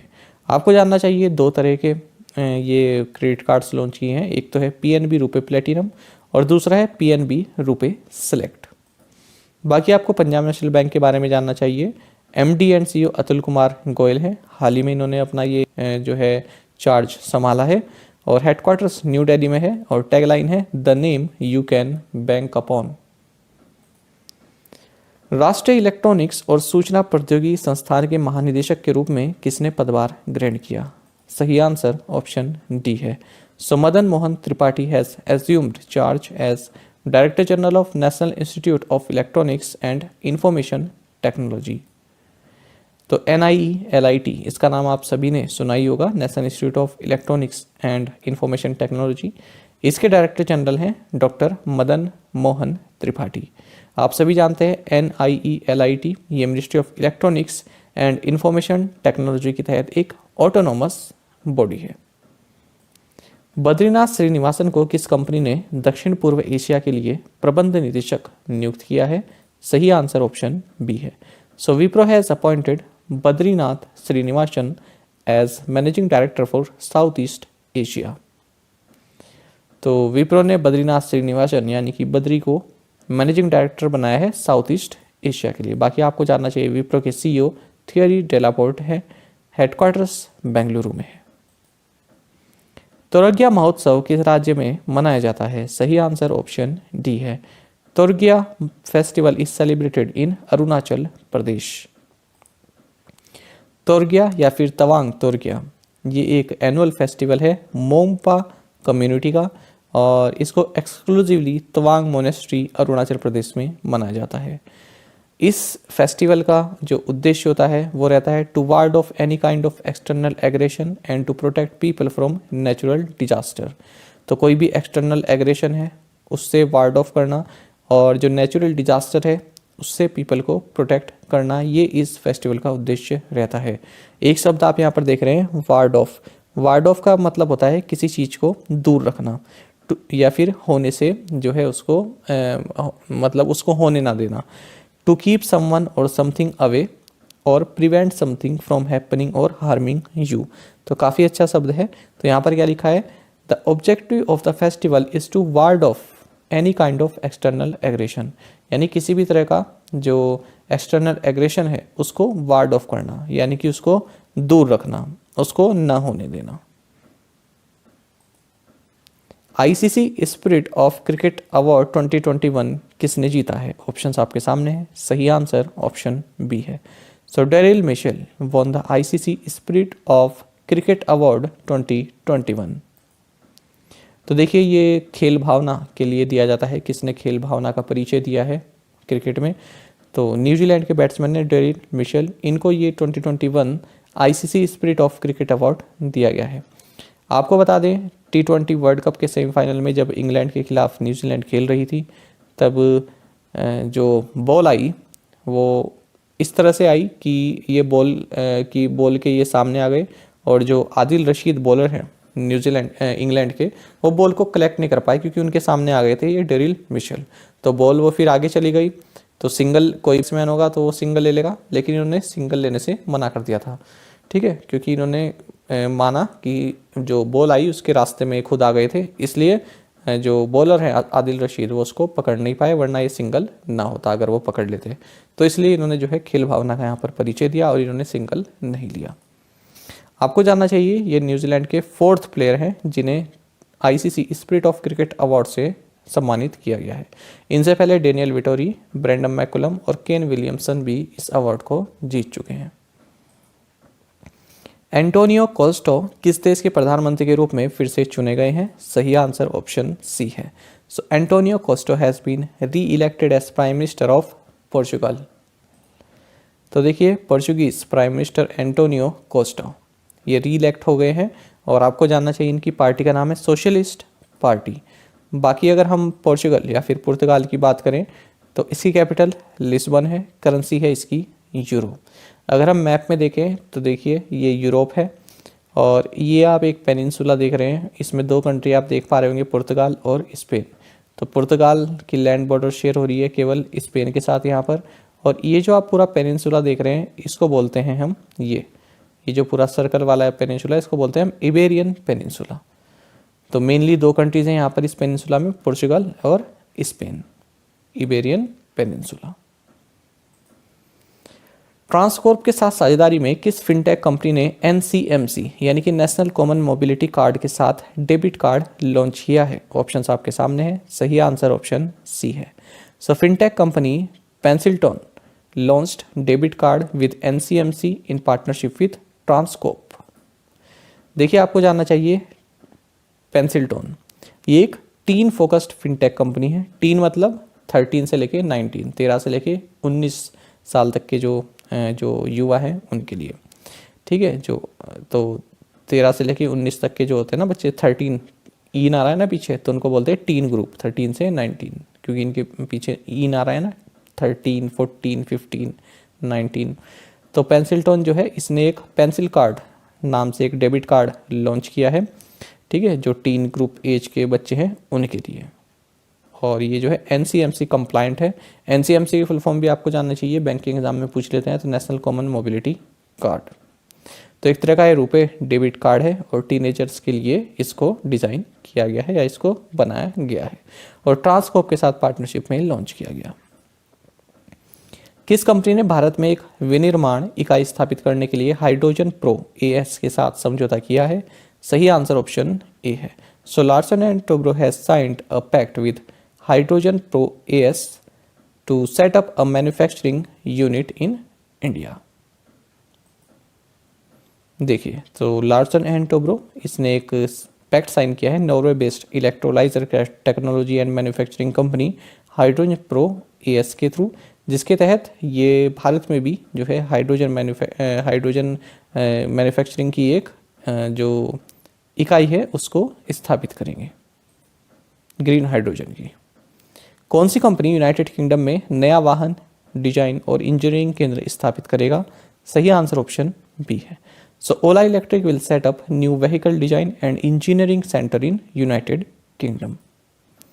तो ओला इलेक्ट्रिक एक ग्लोबल सेंटर सेटअप करेगा advance engineering and vehicle design के लिए यूनाइटेड किंगडम में, और इस सेंटर का नाम होगा ओला फ्यूचर फाउंड्री। कोंकण क्षेत्र के अल्फांसो उगाने वाले किसानों के साथ किस कंपनी ने समझौता ज्ञापन पर हस्ताक्षर किए हैं? ऑप्शंस आपके सामने हैं और सही आंसर ऑप्शन सी है। So Innoterra has signed an MoU with Alphonso growing farmers of Konkan belt. देखिए आपको जानना चाहिए अल्फांसो ये एक मैंगो की वैरायटी है। कई बार एग्जाम में पूछा जाता है कि अल्फांसो क्या है, किसकी वैरायटी है, तो आम की वैरायटी है। तो कोंकण जो क्षेत्र है वहाँ पर जो भी फार्मर्स हैं जो अल्फांसो मैंगो से जुड़े हुए हैं, ठीक है, जिनके पास इस तरह के जो इसको मतलब जो इसकी खेती वगैरह करते हैं, जैसे इसके मैंगो के जो पेड़ होते हैं, ठीक है, अल्फांसो मैंगो के, इनको बेचते हैं। तो उनके साथ इनोटेरा जो कि एक Indo Swiss food and technology platform company है, इसने एक एमओयू साइन किया उन सभी फार्मर्स की बॉडी के साथ जो अल्फांसो मैंगो में ट्रेड करते हैं, ताकि जो अल्फांसो मैंगो है ये जो है वर्ल्ड वाइड इसका निर्यात किया जा सके। आपको बता दें जो अल्फांसो मैंगो है ये जीआई टैग्ड प्रोडक्ट है। आर राधाकृष्णन जिनका हाल ही में निधन हो गया, एक प्रसिद्ध क्या थे? सही आंसर ऑप्शन सी है। So R Radhakrishnan who passed away recently was a noted economist. तो देखिए centre for economic and social studies इसके चेयरमैन रह चुके आर राधाकृष्णन, इनका हाल ही में निधन हो गया है। साथ ही commission on inclusive and sustainable agriculture development of Andhra Pradesh, इसके भी फॉर्मर चेयरमैन रह चुके। साथ ही नेशनल स्टैटिस्टिकल कमीशन, इसके भी फॉर्मर चेयरमैन रह चुके हैं। Hive minds innovative market solutions ने किस लाइफ इंश्योरेंस के पेड मार्केटिंग पोर्टफोलियो को प्रबंधित करने के लिए डिजिटल मैंडेट जीता है? ऑप्शंस आपके सामने हैं और सही आंसर ऑप्शन ए है। So hive minds innovative market solutions won the digital mandate to manage Max Life insurance paid marketing portfolio. तो देखिए मैक्स लाइफ इंश्योरेंस का जो मार्केटिंग है, जो डिजिटल मार्केटिंग है, ठीक है, तो वो अब करेगा hive minds innovative market solutions. तो इसने इनसे ये मैंडेट जीत लिया है कि हम जो है आपका जो भी मार्केटिंग है, डिजिटल मार्केटिंग, उसको हम मैनेज करेंगे। The class of 2006 sneak peek in the misadventures of the great Indian engineering life, इस पुस्तक के लेखक कौन है? सही आंसर ऑप्शन सी है। सो देखिए India's first ever season style book the class of 2006 sneak peek into the misadventures of the great Indian engineering life, ये लिखी है मैनेजमेंट प्रोफेशनल आकाश कंसल ने। तो हाल ही में इसको वर्चुअली लॉन्च किया गया। मानव बंधुत्व का अंतर्राष्ट्रीय दिवस किस दिन मनाया जाता है? सही आंसर ऑप्शन डी है। International day of human fraternity is celebrated on February 4th। तो देखिए 4 फरवरी को ये मनाया जा रहा है international day of human fraternity, और इसका उद्देश्य यही रहता है कि जो डिफरेंट कल्चर्स है, रिलीजन्स है, बिलीफ्स हैं, ठीक है, इन सभी को जो है इनकी इम्पोर्टेंस बताना। 2022 में इसका थीम है human fraternity for piece and cooperation.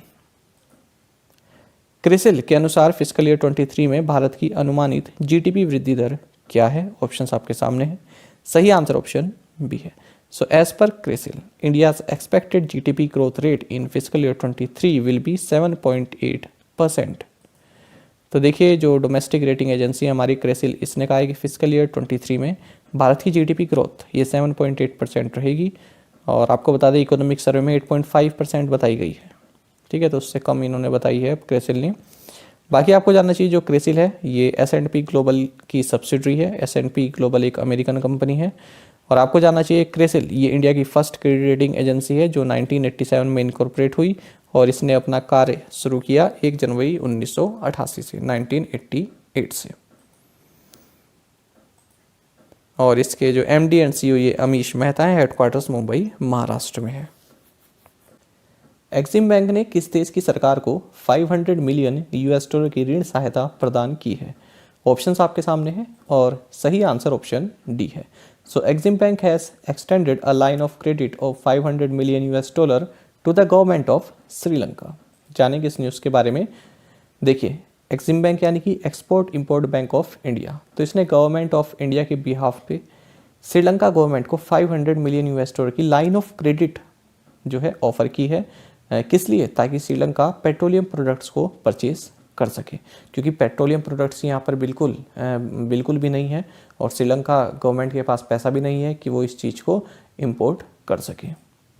बाकी आपको जानना चाहिए जो export import bank of India है, ये जो एक्ट पास हुआ था ये सितंबर 1981 में हुआ था, 1981 में, और जो एक्सिम बैंक है इसने अपना ऑपरेशन मार्च 1982 में स्टार्ट किया। इसका हेडक्वार्टर्स मुंबई में है। कई बार आप पढ़ते होंगे करंट अफेयर्स में line of credit. Line of credit का मतलब क्या होता है, मैं आपको आसान भाषा में समझाने की कोशिश करता हूँ। पहले आप केवल ये इंग्लिश वाला देख लीजिए। It is a pool of money that you can borrow from a lender as and when you need. The customer has the option to withdraw money in to his bank account as and when he needs it. There is no obligation to use the line and you only pay for the line you use. देखिए मैं आपको बता दूँ line of credit क्या होता है।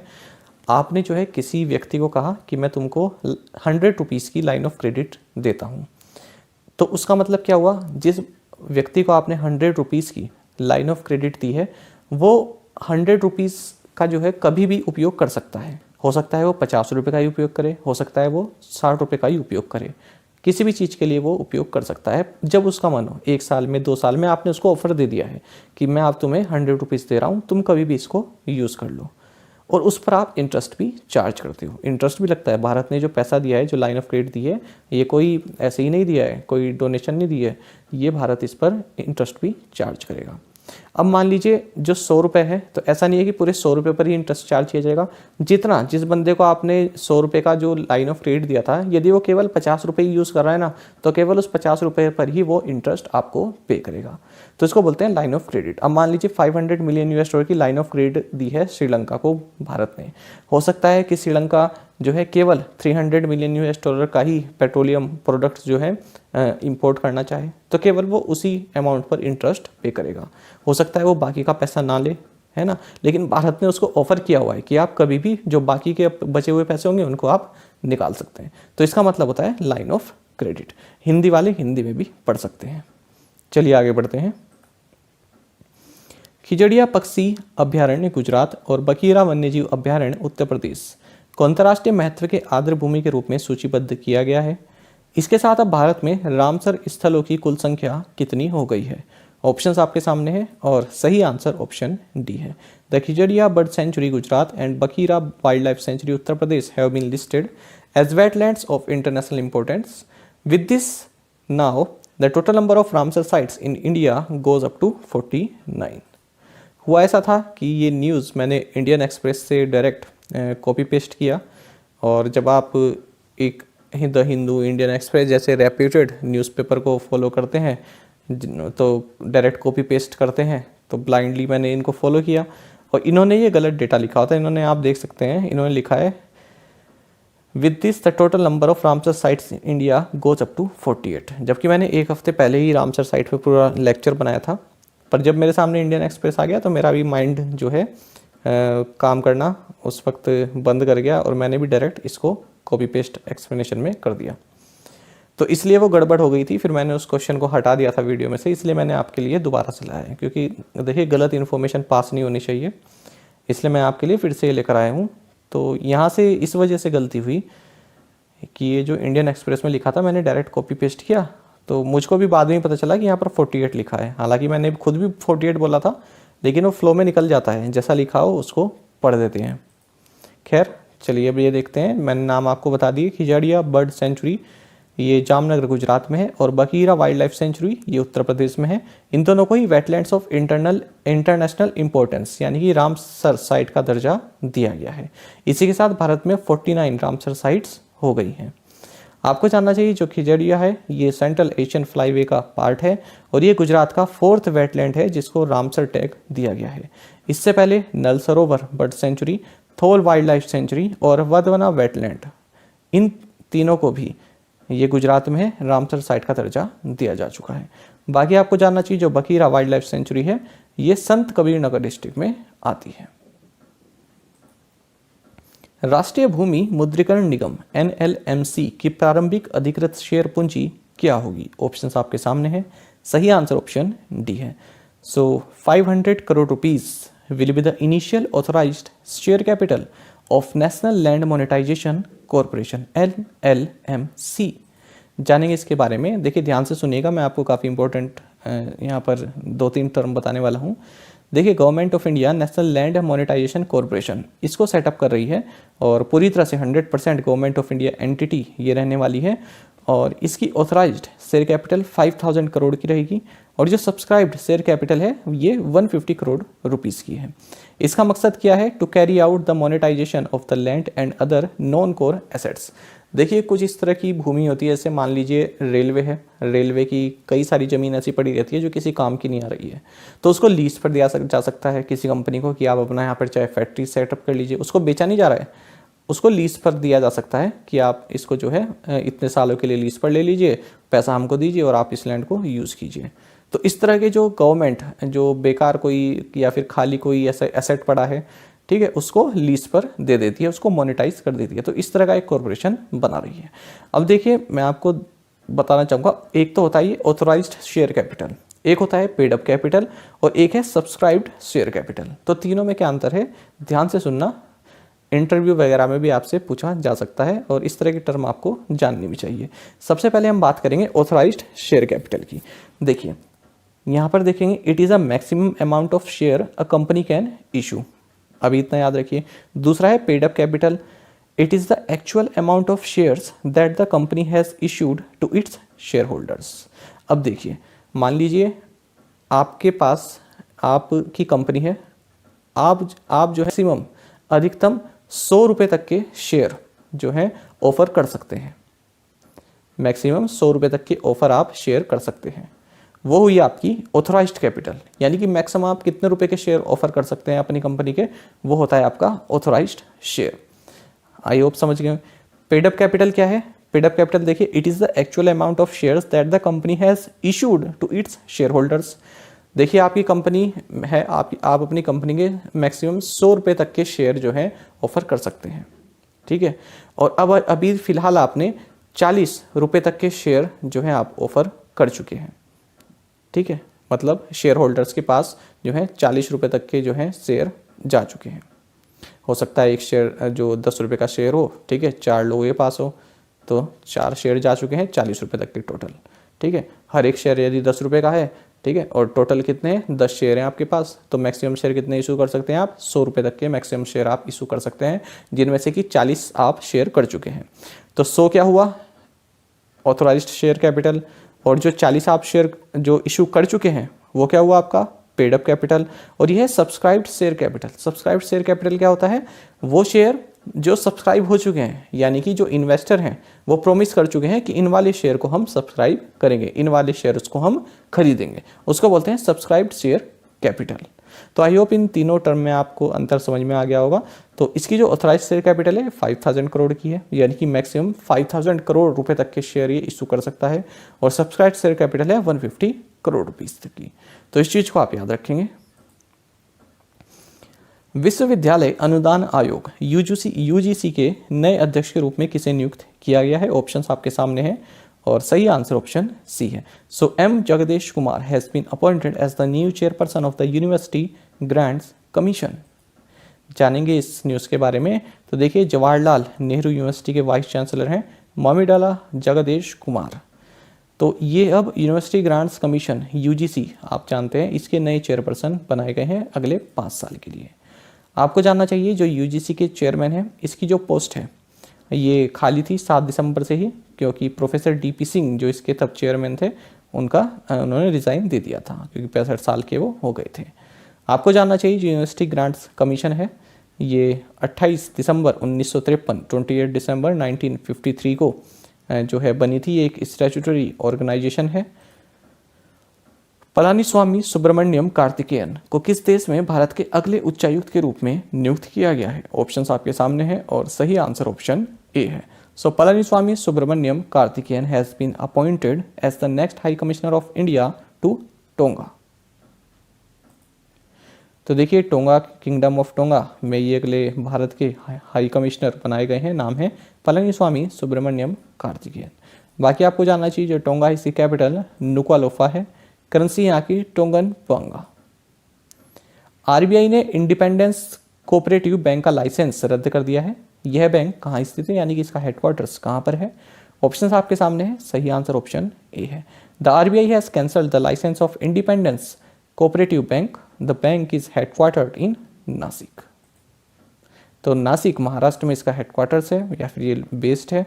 और reserve Bank of India ने हाल ही में इसका लाइसेंस जो है कैंसिल कर दिया है। नाम है इंडिपेंडेंस कोऑपरेटिव बैंक लिमिटेड। और हाल ही में इसी तरह का एक हमने करंट अफेयर्स देखा था कि कुछ restrictions reserve Bank of India ने यहाँ पर इंडियन मर्केंटाइल कोऑपरेटिव बैंक पर लगा दी है, जो कि लखनऊ बेस्ड बैंक है। हीरो इलेक्ट्रिक ने किस बैंक खुदरा वित्त पोषण के साथ भागीदारी की है? ऑप्शंस आपके सामने हैं, सही आंसर ऑप्शन बी है। So Hero electric has partnered with Axis bank for retail financing. ये इस तरह से होगा, हीरो इलेक्ट्रिक ने किस बैंक के साथ खुदरा वित्त पोषण के लिए भागीदारी की है? सही आंसर ऑप्शन बी है, एक्सिस बैंक। तो देखिए हीरो इलेक्ट्रिक ने यहाँ पर एक्सिस बैंक के साथ पार्टनरशिप की है, किस लिए? To offer retail financing solutions for its entire portfolio. बाकी आप जानते हैं एक्सिस बैंक के CEO अमिताभ चौधरी हैं, हेडक्वार्टर्स मुंबई में है और इसका टैगलाइन है बढ़ती का नाम जिंदगी।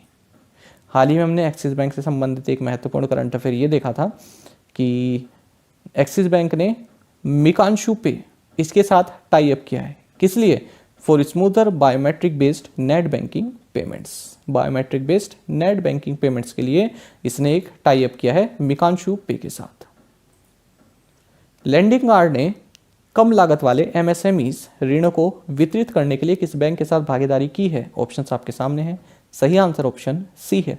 Landing card has partnered with Bank of Maharashtra to disperse low cost MSME loans. तो देखिए लैंडिंग कार्ड टेक्नोलॉजीज की सब्सिडरी है लैंडिंग कार्ड फाइनेंस। इसने बैंक ऑफ महाराष्ट्र के साथ पार्टनरशिप की है जिसके तहत ये जो MSME बोरोवर्स हैं उनको बिजनेस लोन प्रोवाइड करेंगे काफ़ी कम इंटरेस्ट रेट पर। बाकी आपको जानना चाहिए कि जो बैंक ऑफ महाराष्ट्र है इसके MD and CEO AS Rajeev हैं, हेडक्वार्टर्स पुणे महाराष्ट्र में है, टैगलाइन है वन फैमिली वन बैंक। तो यहाँ पर ये दोनों ही जो फिनटेक ये जो फिनटेक स्टार्टअप है आपका लैंडिंग कार्ड फाइनेंस, तो ये अपने zero touch technology platform Lendingkart together की सहायता से जो है ये लोन वगैरह प्रोवाइड कराएगा।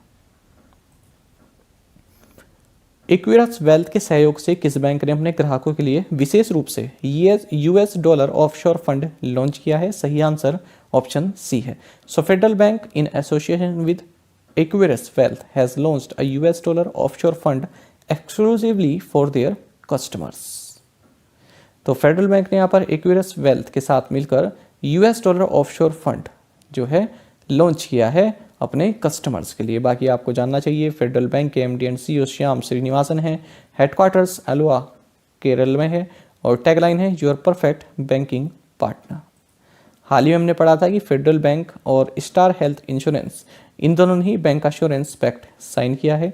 साथ ही वयाना नेटवर्क और फेडरल बैंक इन्हें जो है most effective banking fintech partnership इस तरह का एक अवार्ड दिया गया है। कहाँ पर? IBC global fintech innovation awards 2021 में। तो ये भी हमने MCQ फॉर्मेट में देखे थे। किस सामान्य बीमाकर्ता ने कास्ट 24 वित्तीय सेवाओं के साथ एक कॉर्पोरेट एजेंसी समझौता किया है? ऑप्शंस आपके सामने हैं और सही आंसर ऑप्शन डी है। So Kotak Mahindra general insurance has entered into a corporate agency agreement with cast 24 financial services. मोटर दावा पंजीकरण के लिए किस सामान्य बीमाकर्ता ने AI artificial intelligence voice bot launch किया है? ऑप्शंस आपके सामने हैं और सही आंसर ऑप्शन बी है। So Edelweiss general insurance has launched an AI voice bot to enable its customers intimate insurance motor claims in a convenient and seamless manner. The end-to-end AI voice bot is powered by Yellow.ai. तो यहाँ पर एक AI voice bot launch किया है जो customers हैं वो अपना जो इंश्योरेंस मोटर क्लेम है वो जो है वॉइस मैसेज से कर सकते हैं। इलेक्ट्रिक वाहनों पर प्रमाणन पाठ्यक्रम तैयार करने के लिए किस सामान्य बीमाकर्ता ने राष्ट्रीय बीमा अकादमी के साथ भागीदारी की है? सही आंसर यहाँ पर ऑप्शन बी रहेगा। So, Liberty General Insurance has partnered with the National Insurance Academy to design a certification course on electric vehicles for the insurance claims team. Honduras में भारत के अगले उच्चायुक्त के रूप में किसे नियुक्त किया गया? सही आंसर ऑप्शन डी है। So Manoj Kumar Mohapatra has been appointed as the next high commissioner of India to Honduras. तो मनोज कुमार मोहापात्रा ये होंडुरास में भारत के अगले हाई कमिश्नर नियुक्त किए गए। होंडुरास हाल ही में चर्चा में था। पहले तो आप ये जान लीजिए इसकी कैपिटल तेगुशिगल्पा है और यहाँ की प्रेसिडेंट हैं जियोमारा कैस्ट्रो। तो हाल ही में नियुक्त हुई है इसलिए न्यूज़ में रही। करेंसी है होंडुरन लेम्पिरा। किस ग्लोबल फिनटेक फर्म ने भारत में सीवाइस कैपिटल के व्यापार वित्त और SaaS सास व्यवसाय का अधिग्रहण किया है? ऑप्शंस आपके सामने हैं। सही आंसर ऑप्शन ए है। So global fintech firm Modifi has acquired Seawise capital's trade finance and SaaS business in India. तो देखिए ग्लोबल फिनटेक फर्म है मोडिफाई तो इसने सीवाइस कैपिटल जो है इसका जो ट्रेड फाइनेंस और SaaS यानी कि software as a service business है इंडिया में, इसको एक्वायर कर लिया है। बाकी आपको जानना चाहिए modify only digital trade finance platform है जो कि जो ये हैं आपके SMEs हैं, तो इनके जो ट्रेड है उसको प्रोटेक्ट करता है और इनके फाइनेंस को मैनेज करता है डिजिटली। निम्नलिखित में से किसने सह ब्रांडेड संपर्क रहित रुपए क्रेडिट कार्ड लॉन्च करने के लिए बॉब फाइनेंशियल और NPCI के साथ हाथ मिलाया है? सही आंसर ऑप्शन डी है। So Snapdeal has joined hands with BOB financial and NPCI to launch a co-branded contactless RuPay credit card.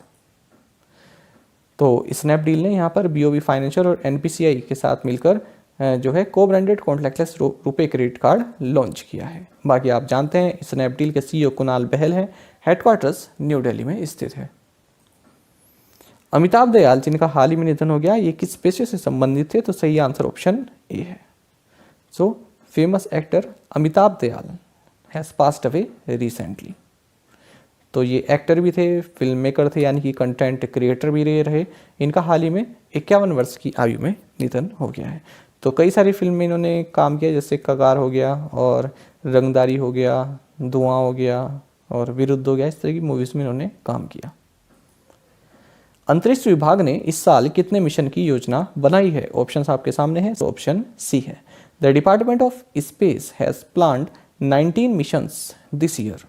देखिए, आपको जानना चाहिए जो बैंकिंग की तैयारी कर रहे हैं खास कर की, और जो वैसे PCS लेवल की भी जो तैयारी कर रहे हैं या फिर SSC वगैरह एग्ज़ाम की तैयारी कर रहे हैं, उनको जानना चाहिए आजकल जो क्वेश्चन बनते हैं ना, जैसे जो सरकार के मंत्री हैं ये कोई स्टेटमेंट दे देते हैं तो उस पर भी क्वेश्चन बन जाते हैं। कोई योजना बता देते हैं कि इतने साल तक हम ये कर लेंगे, तो उस पर आजकल बहुत क्वेश्चन बनने लगे हैं। या फिर कोई डेटा ऐसे ही ओरल बता देते हैं या फिर लोकसभा में बता देते हैं। तो लोकसभा में यहाँ पर एक बताया गया है इन्होंने कि जो चंद्रयान 3 है ये अगस्त 2022 में लॉन्च कर देंगे हम। ठीक है, तो इन्होंने लोकसभा में बताया। तो इस तरह से भी क्वेश्चन बन जाता है। कोई बता देता है कि 2024 तक हम जो है ये टारगेट अचीव कर लेंगे, फाइनेंस मिनिस्टर कुछ बता दें ऐसा, तो वो भी आपके लिए इंपॉर्टेंट हो जाता है।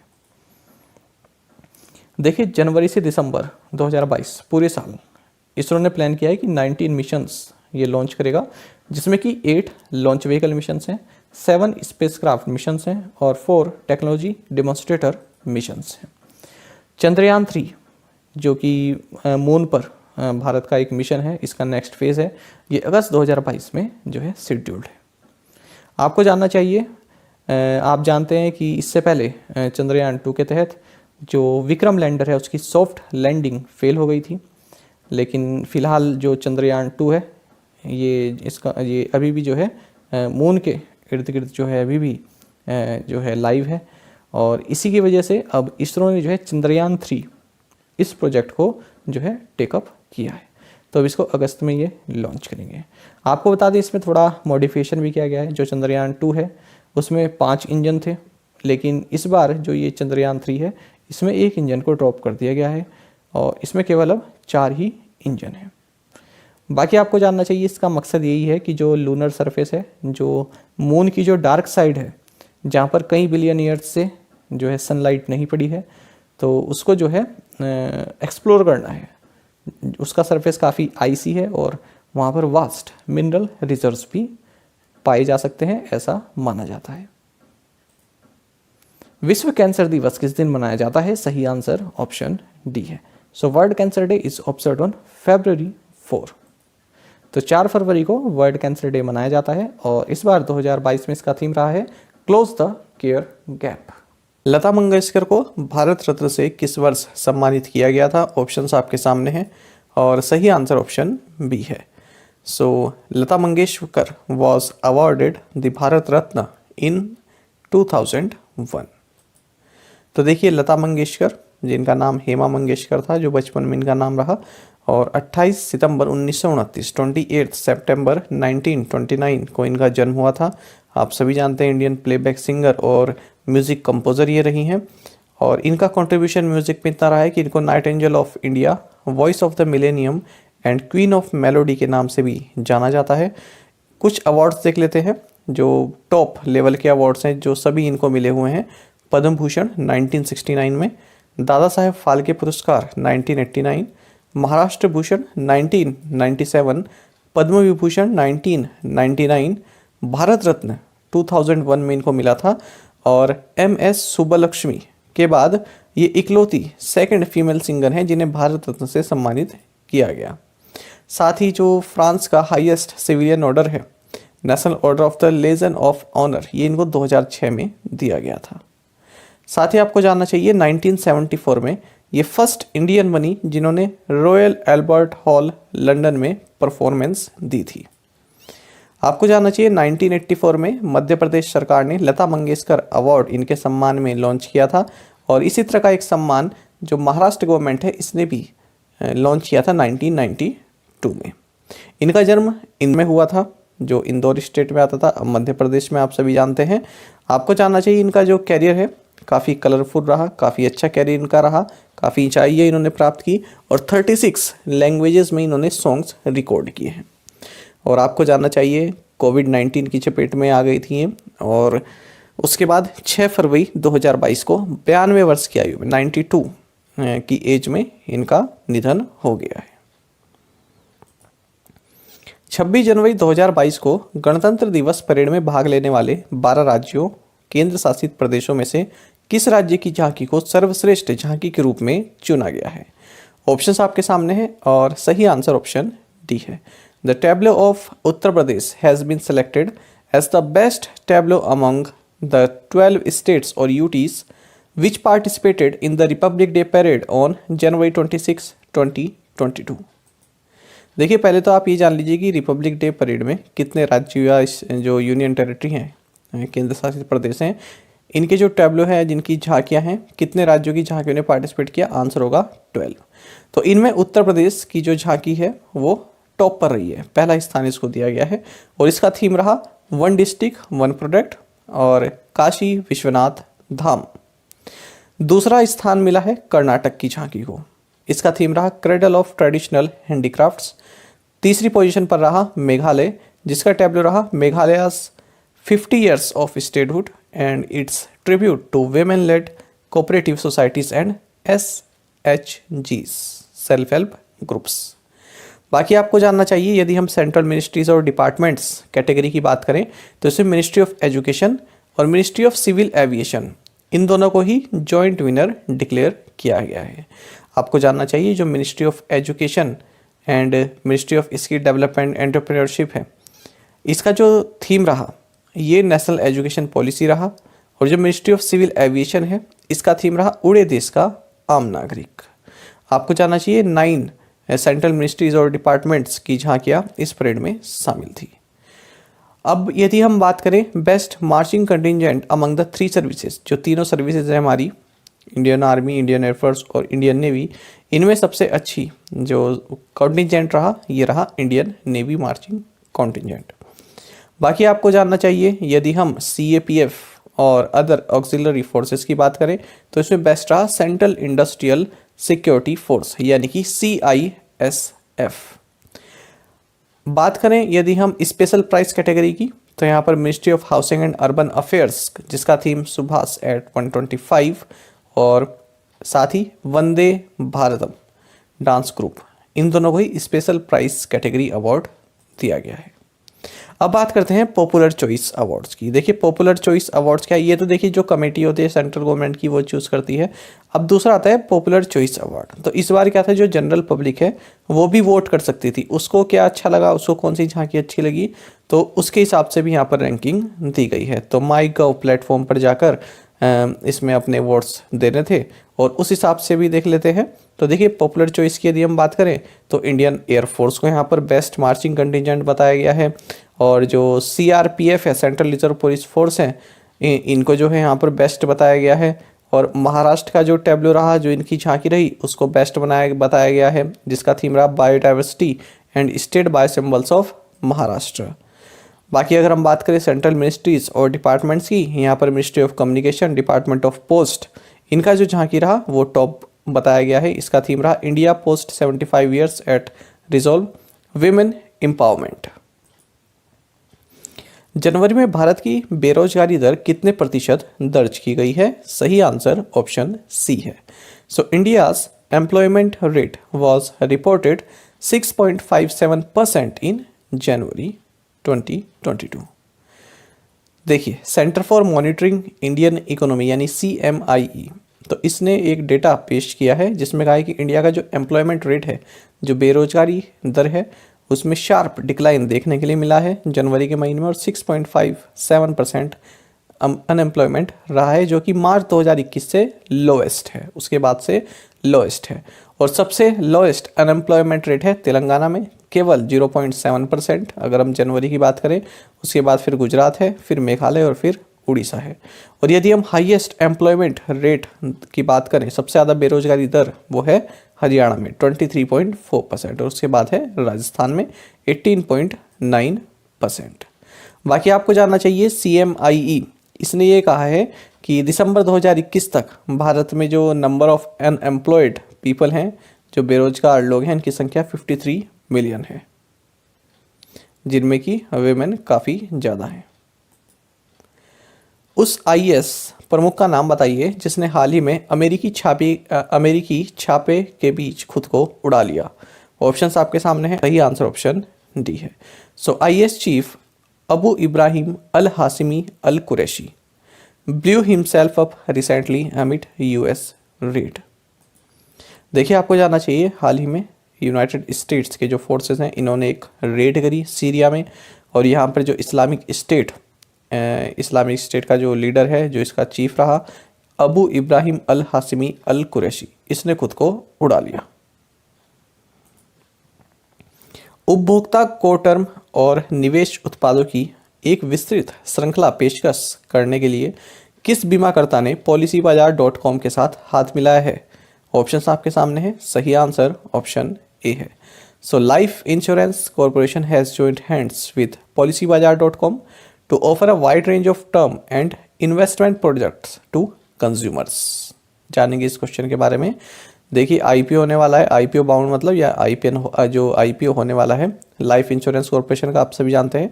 सो लाइफ इंश्योरेंस कॉर्पोरेशन और policybazaar.com, इन दोनों ने ही हाथ मिला है, किस लिए? To offer a wide range of term and investment products to consumers. बाकी आपको जानना चाहिए, LIC के बारे में हम कई बार पढ़ चुके हैं, इसलिए मैंने दोबारा यहाँ पर इंक्लूड नहीं किया है। policybazaar.com, इसके CEO शर्ववीर सिंह हैं। अच्छा, साथ ही आपको ये भी जानना चाहिए, जब बात हो रही है यहाँ पर पॉलिसी बाजार की, तो इसी तरह का कुछ एग्रीमेंट एक मैक्स लाइफ इंश्योरेंस ने भी पॉलिसी बाजार के साथ किया है। तो मैंने दोनों को यहीं पर क्लब कर दिया है ताकि आप आसानी से याद कर सकें। तो max life smart secure plus plan, तो इसको पॉलिसी बाजार पर पेश करने के लिए इन दोनों ने हाथ मिलाया है। किस राज्य के मुख्य निर्वाचन अधिकारी ने अपने चुनाव शुभंकर सेरा का अनावरण किया है? ऑप्शंस आपके सामने हैं, सही आंसर ऑप्शन ए है। So Punjab state chief electoral officer unveiled its poll mascot Shera. देखिए, लोगों में जो वोट डालने की जो इम्पोर्टेंस है, जो उसका महत्व है, उसको बताने के लिए जो पंजाब असेंबली इलेक्शंस होने वाले हैं, उसके लिए जो पंजाब के चीफ इलेक्टोरल ऑफिसर हैं S करुणा राजू, इन्होंने जो है यहाँ का पोल मास्कॉट एक शुभंकर लॉन्च किया है, जो है शेरा। ठीक है, लायन उस पर बना हुआ है, यानी कि शेरा।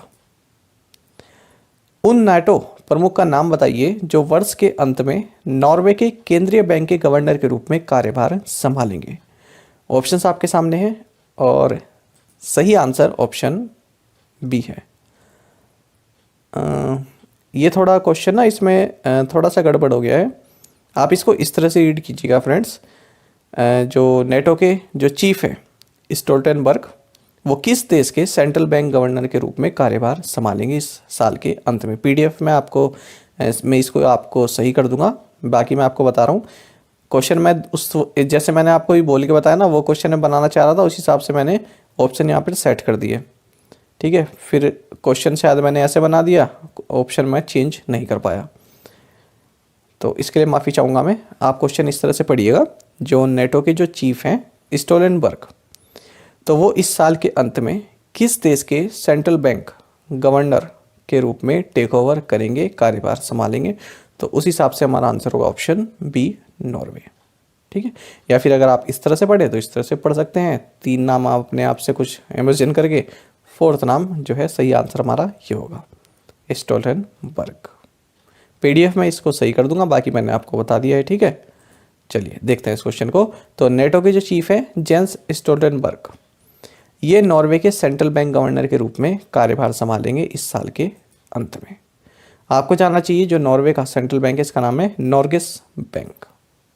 अच्छा, आपको ये भी जानना चाहिए, ये भी आपको पता होना चाहिए कि नेटो के जो है प्राइम मिनिस्टर भी रह चुके हैं, जो नॉर्वे के जो जेंस स्टोल्टनबर्ग है ये नॉर्वे के प्राइम मिनिस्टर भी रह चुके हैं, ये आपको जानना चाहिए। और अब ये इसके सेंट्रल बैंक गवर्नर के रूप में कार्यभार संभालेंगे इस साल के अंत में। इंडिगो के प्रबंध निदेशक के रूप में किसे नियुक्त किया गया है? सही आंसर ऑप्शन सी है। So Rahul Bhatia has been appointed as the managing director of IndiGo. देखिए, इंटरग्लोब एविएशन कह लीजिए या फिर इंडिगो कह लीजिए, इंडिगो की पेरेंट कंपनी है ये।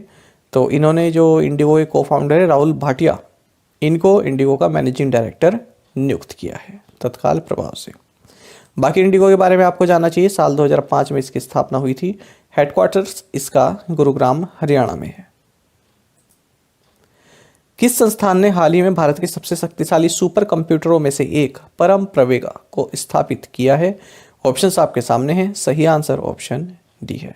सो IISc Bangalore has recently installed and commissioned Param Pravega, one of the most powerful supercomputers in India. तो देखिए, Indian institute of science Bangalore, इसने परम प्रवेगा जो कि one of the most powerful super computers है इंडिया में, इसको जो है इंस्टॉल किया है और कमीशन किया है। आपको जानना चाहिए जो कमीशन हुआ है परम प्रवेगा, इसमें ये नेशनल सुपर कंप्यूटिंग मिशन के तहत किया गया है। अच्छा, एक चीज़ आप ये देखिए, जब भी वन ऑफ द इस तरह से कोई सेंटेंस बनता है ना, तो जब हम ये टर्म यूज़ करते हैं तो वो जो है प्लूरल बन जाता है। One of the most powerful super computers, किसके बारे में बात कर रहे हैं? One of the most powerful cricketer हो जाता तो क्रिकेटर्स होता है यहाँ पर, ठीक है। One of the most powerful cricketers, one of the most powerful wrestlers, ठीक है। ऐसा मैं आपको इसलिए बता रहा हूँ, ये प्लूरल बनाना यहाँ पर जरूरी होता है। वन ऑफ द, अगर आपका सेंटेंस वन ऑफ द से जो है शुरू होता है, ठीक है। थोड़ा सा इंग्लिश बता रहा हूँ क्योंकि SSC वगैरह में एरर करेक्शन आ जाता है, फिर बैंक में एरर करेक्शन आ जाता है। One of the most powerful super computer in India, अगर ऐसा लिखा होगा इसका मतलब आपका इसमें एरर है, ठीक है। तो उसका प्लूरल बनाना जरूरी हो जाता है जब वन ऑफ द से हम किसी सेंटेंस की बात करते हैं, one of the most powerful super computers. तो ये आप याद रखेंगे। खैर, आगे बढ़ते हैं। जो ये नेशनल सुपर कंप्यूटिंग मिशन है, ये department of science and technology और ministry of electronics and information technology द्वारा जो है इसको चलाया गया है और इसको इम्प्लीमेंट कर रहा है CTEC एंड IISc। बाकी आपको जानना चाहिए परम प्रवेगा, इसकी जो सुपर कंप्यूटिंग कैपेसिटी है ये 3.3 पेटाफ्लॉप्स की है, और 1 पेटाफ्लॉप्स जो है ये 1 क्वाड्रिलियन के इक्वल होता है, यानी कि 1015 ऑपरेशंस पर सेकंड। बाकी मैंने आपको बता ही दिया है, जो ये परम प्रवेगा है इसको डिज़ाइन किया गया है centre for development of advance computing CDEC के द्वारा। रक्षा अनुसंधान और विकास प्रयोगशाला का निदेशक किसे नियुक्त किया गया है? सही आंसर ऑप्शन सी है। So G.A. Srinivasa Murthy has been appointed director of Defence Research and Development Laboratory DRDL। तो देखिए, आपको जानना चाहिए जो Defence Research and Development Laboratory है ये DRDO Defence Research and Development Organisation, इसी की एक लैब है, हैदराबाद में लोकेटेड है, और इसके डायरेक्टर बनाए गए हैं G.A. श्रीनिवास मूर्ति। भारतीय नौसेना की 5वीं स्कॉर्पियन श्रेणी की पनडुब्बी का नाम बताइए जिसने समुद्री परीक्षण शुरू किया है। ऑप्शंस आपके सामने है और सही आंसर ऑप्शन बी है। So Indian navy's 5th Scorpene class submarine Vagir commenced sea trials. तो वगीर इसका नाम है, ये आप याद रखेंगे। देखिए, काफ़ी महत्वपूर्ण क्वेश्चन है, एक बात आप याद रखिएगा। देखिए, फ्रेंच डिज़ाइंड स्कॉर्पियन क्लास की सबमरीन्स भारत में जो है बन रही हैं, 6 बन रही हैं, है ना। 2 तो इसमें लॉन्च हो चुकी हैं, कमीशन हो चुकी हैं। तो 6 है टोटल ये। इनमें से जो फिफ्थ है, फिफ्थ नंबर की है, उसका अब सी ट्रायल शुरू हो गया है, मतलब ये बन चुकी है, अब इसका सी ट्रायल बन रहा है। सी ट्रायल के लिए इसको उतार दिया गया है जो है वाटर बॉडी में। ट्रायल होता है ना हर चीज़ का कि सही कार्य कर रही है नहीं कर रही है। तो 6 बननी है ना, और उसमें से ये फिफ्थ है जो बनकर तैयार है। अब आगे बढ़ेंगे। आपको जानना चाहिए इसको जो कंस्ट्रक्ट किया है ये Mazagon Dock Shipbuilders Limited ने किया है। जब कोई बनती है तो उसको इस तरह का नाम दिया जाता है, तो इसको नाम दिया गया यार्ड 11879 का। अब इसका नाम कर दिया गया है, जब ये बनकर तैयार है और सी ट्रायल कर रहे हैं, इसका नाम दिया गया है वगीर। आपको जानना चाहिए इसका नाम किसके उस पर है। देखिए एक रशियन वेला क्लास सबमरीन थी जो कि इंडियन नेवी में 1973 से 2001 तक रही, इसका नाम था INS वगीर, तो इसी के नाम पर इसको रखा गया है। अब मेन चीज़ आती है आपके पास, देखिए एक याद रखिए आप, प्रोजेक्ट 75 इंडियन नेवी का प्रोजेक्ट 75 है। इसके तहत 6 कलवरी क्लास सबमरीन्स बन रही हैं। ये हाल ही में आपके जो IBPS का एग्ज़ाम हुआ है उसमें पूछा गया था, ठीक है। तो 6 कलवरी क्लास सबमरीन्स बन रही हैं प्रोजेक्ट 75 के तहत, और फ्रेंच कंपनी DCNS के द्वारा इनको डिजाइन किया गया है, ये आपको जानना चाहिए। अब इनमें जो कलवरी और खंडेरी हैं, फर्स्ट जो शुरुआती 2 जो आपकी सबमरीन है कलवरी एंड खंडेरी, इनको तो इंडियन नेवी में कमीशन किया जा चुका है, यानी कि इनकी सर्विस के लिए इन्हें जो है उतार दिया गया है। अब जो थर्ड है करंज, ये अपने सी ट्रायल के लास्ट फेज में चल रही है। इसका तो सी ट्रायल अभी शुरू हुआ है, ये चल रही है अपने सी ट्रायल के लास्ट फेज में। इसके बाद है फोर्थ वेला, इसने भी अपना सी ट्रायल शुरू कर दिया है। और फिफ्थ वाला मैंने आपको ये बताई दिया जो ये है वगीर। और जो सिक्स्थ और लास्ट सबमरीन है वक्शीर, ये जो है अभी तैयार हो रही है, यानी कि इसको बनाया जा रहा है। तो ये सभी पॉइंट्स आप याद रखेंगे, एग्जाम के लिए महत्वपूर्ण है। The Union budget has set aside funds for the Ministry of External Affairs to spend on India's neighboring countries. Which country has received the biggest allocation of 2,266.24 crore? देखिए यूनियन बजट में ministry of external affairs के लिए कुछ fund दिया गया है कि आप जो नेबरिंग कंट्रीज हैं हमारी, जो पड़ोसी देश हैं, उन पर खर्च करने के लिए। तो ऐसी कौन सी कंट्री है पड़ोसी देश जिससे सबसे ज़्यादा फंड मिला है यूनियन बजट में, ये आपको बताना है। 2266 करोड़ का फंड केवल उस कंपनी के लिए दिया गया है, उस देश के लिए दिया गया है, वो आपका नाम बताना है। कौन सा है? नेपाल है, भूटान है, बांग्लादेश है, म्यांमार है, श्रीलंका है, कौन सा है? Who became only the second Indian to receive the prestigious World Games Athlete of the Year? Who was the Prime Minister of India when India established formal diplomatic ties with Israel? Who drafted the economic survey presented on the eve of the Union budget? Who is responsible for the approval of licenses for drugs and vaccines in India? तो पांचों questions के answer आप हमें comment box में जरूर दीजिएगा। यदि आपको एक क्वेश्चन का आंसर भी आता है तो वो भी आप हमें कमेंट बॉक्स में बता सकते हैं। ये सेकंड क्वेश्चन तो हमने सेकंड थर्ड है ना, ये तो हमने MCQ फॉर्मेट में किया है, तो इनके तो आंसर आप जरूर बता दीजिएगा। पहले वाला क्वेश्चन काफ़ी प्यारा है, कोशिश कीजिएगा इसका आंसर आप जरूर दें। साथ ही करंट अफेयर्स फंडा को आप टेलीग्राम पर भी ज्वाइन कर सकते हैं। यहाँ पर रेगुलर वीडियो अपडेट्स और करंट क्विज जैसे हम आप सभी के लिए डालते रहते हैं। साथ ही डिस्कशन ग्रुप में आप किसी भी क्वेश्चन का सोल्यूशन पा सकते हैं। दोस्तों यहाँ पर हमारे करंट अफेयर्स की प्लेलिस्ट दी गई है, इसको आप जरूर देखें और अपने दोस्तों के साथ, फेलो एस्पिरेंट्स के साथ हमारे करंट अफेयर्स को शेयर जरूर करें। आज का ये सेशन आपको कैसा लगा हमें कमेंट बॉक्स में जरूर बताइएगा। Thank you guys.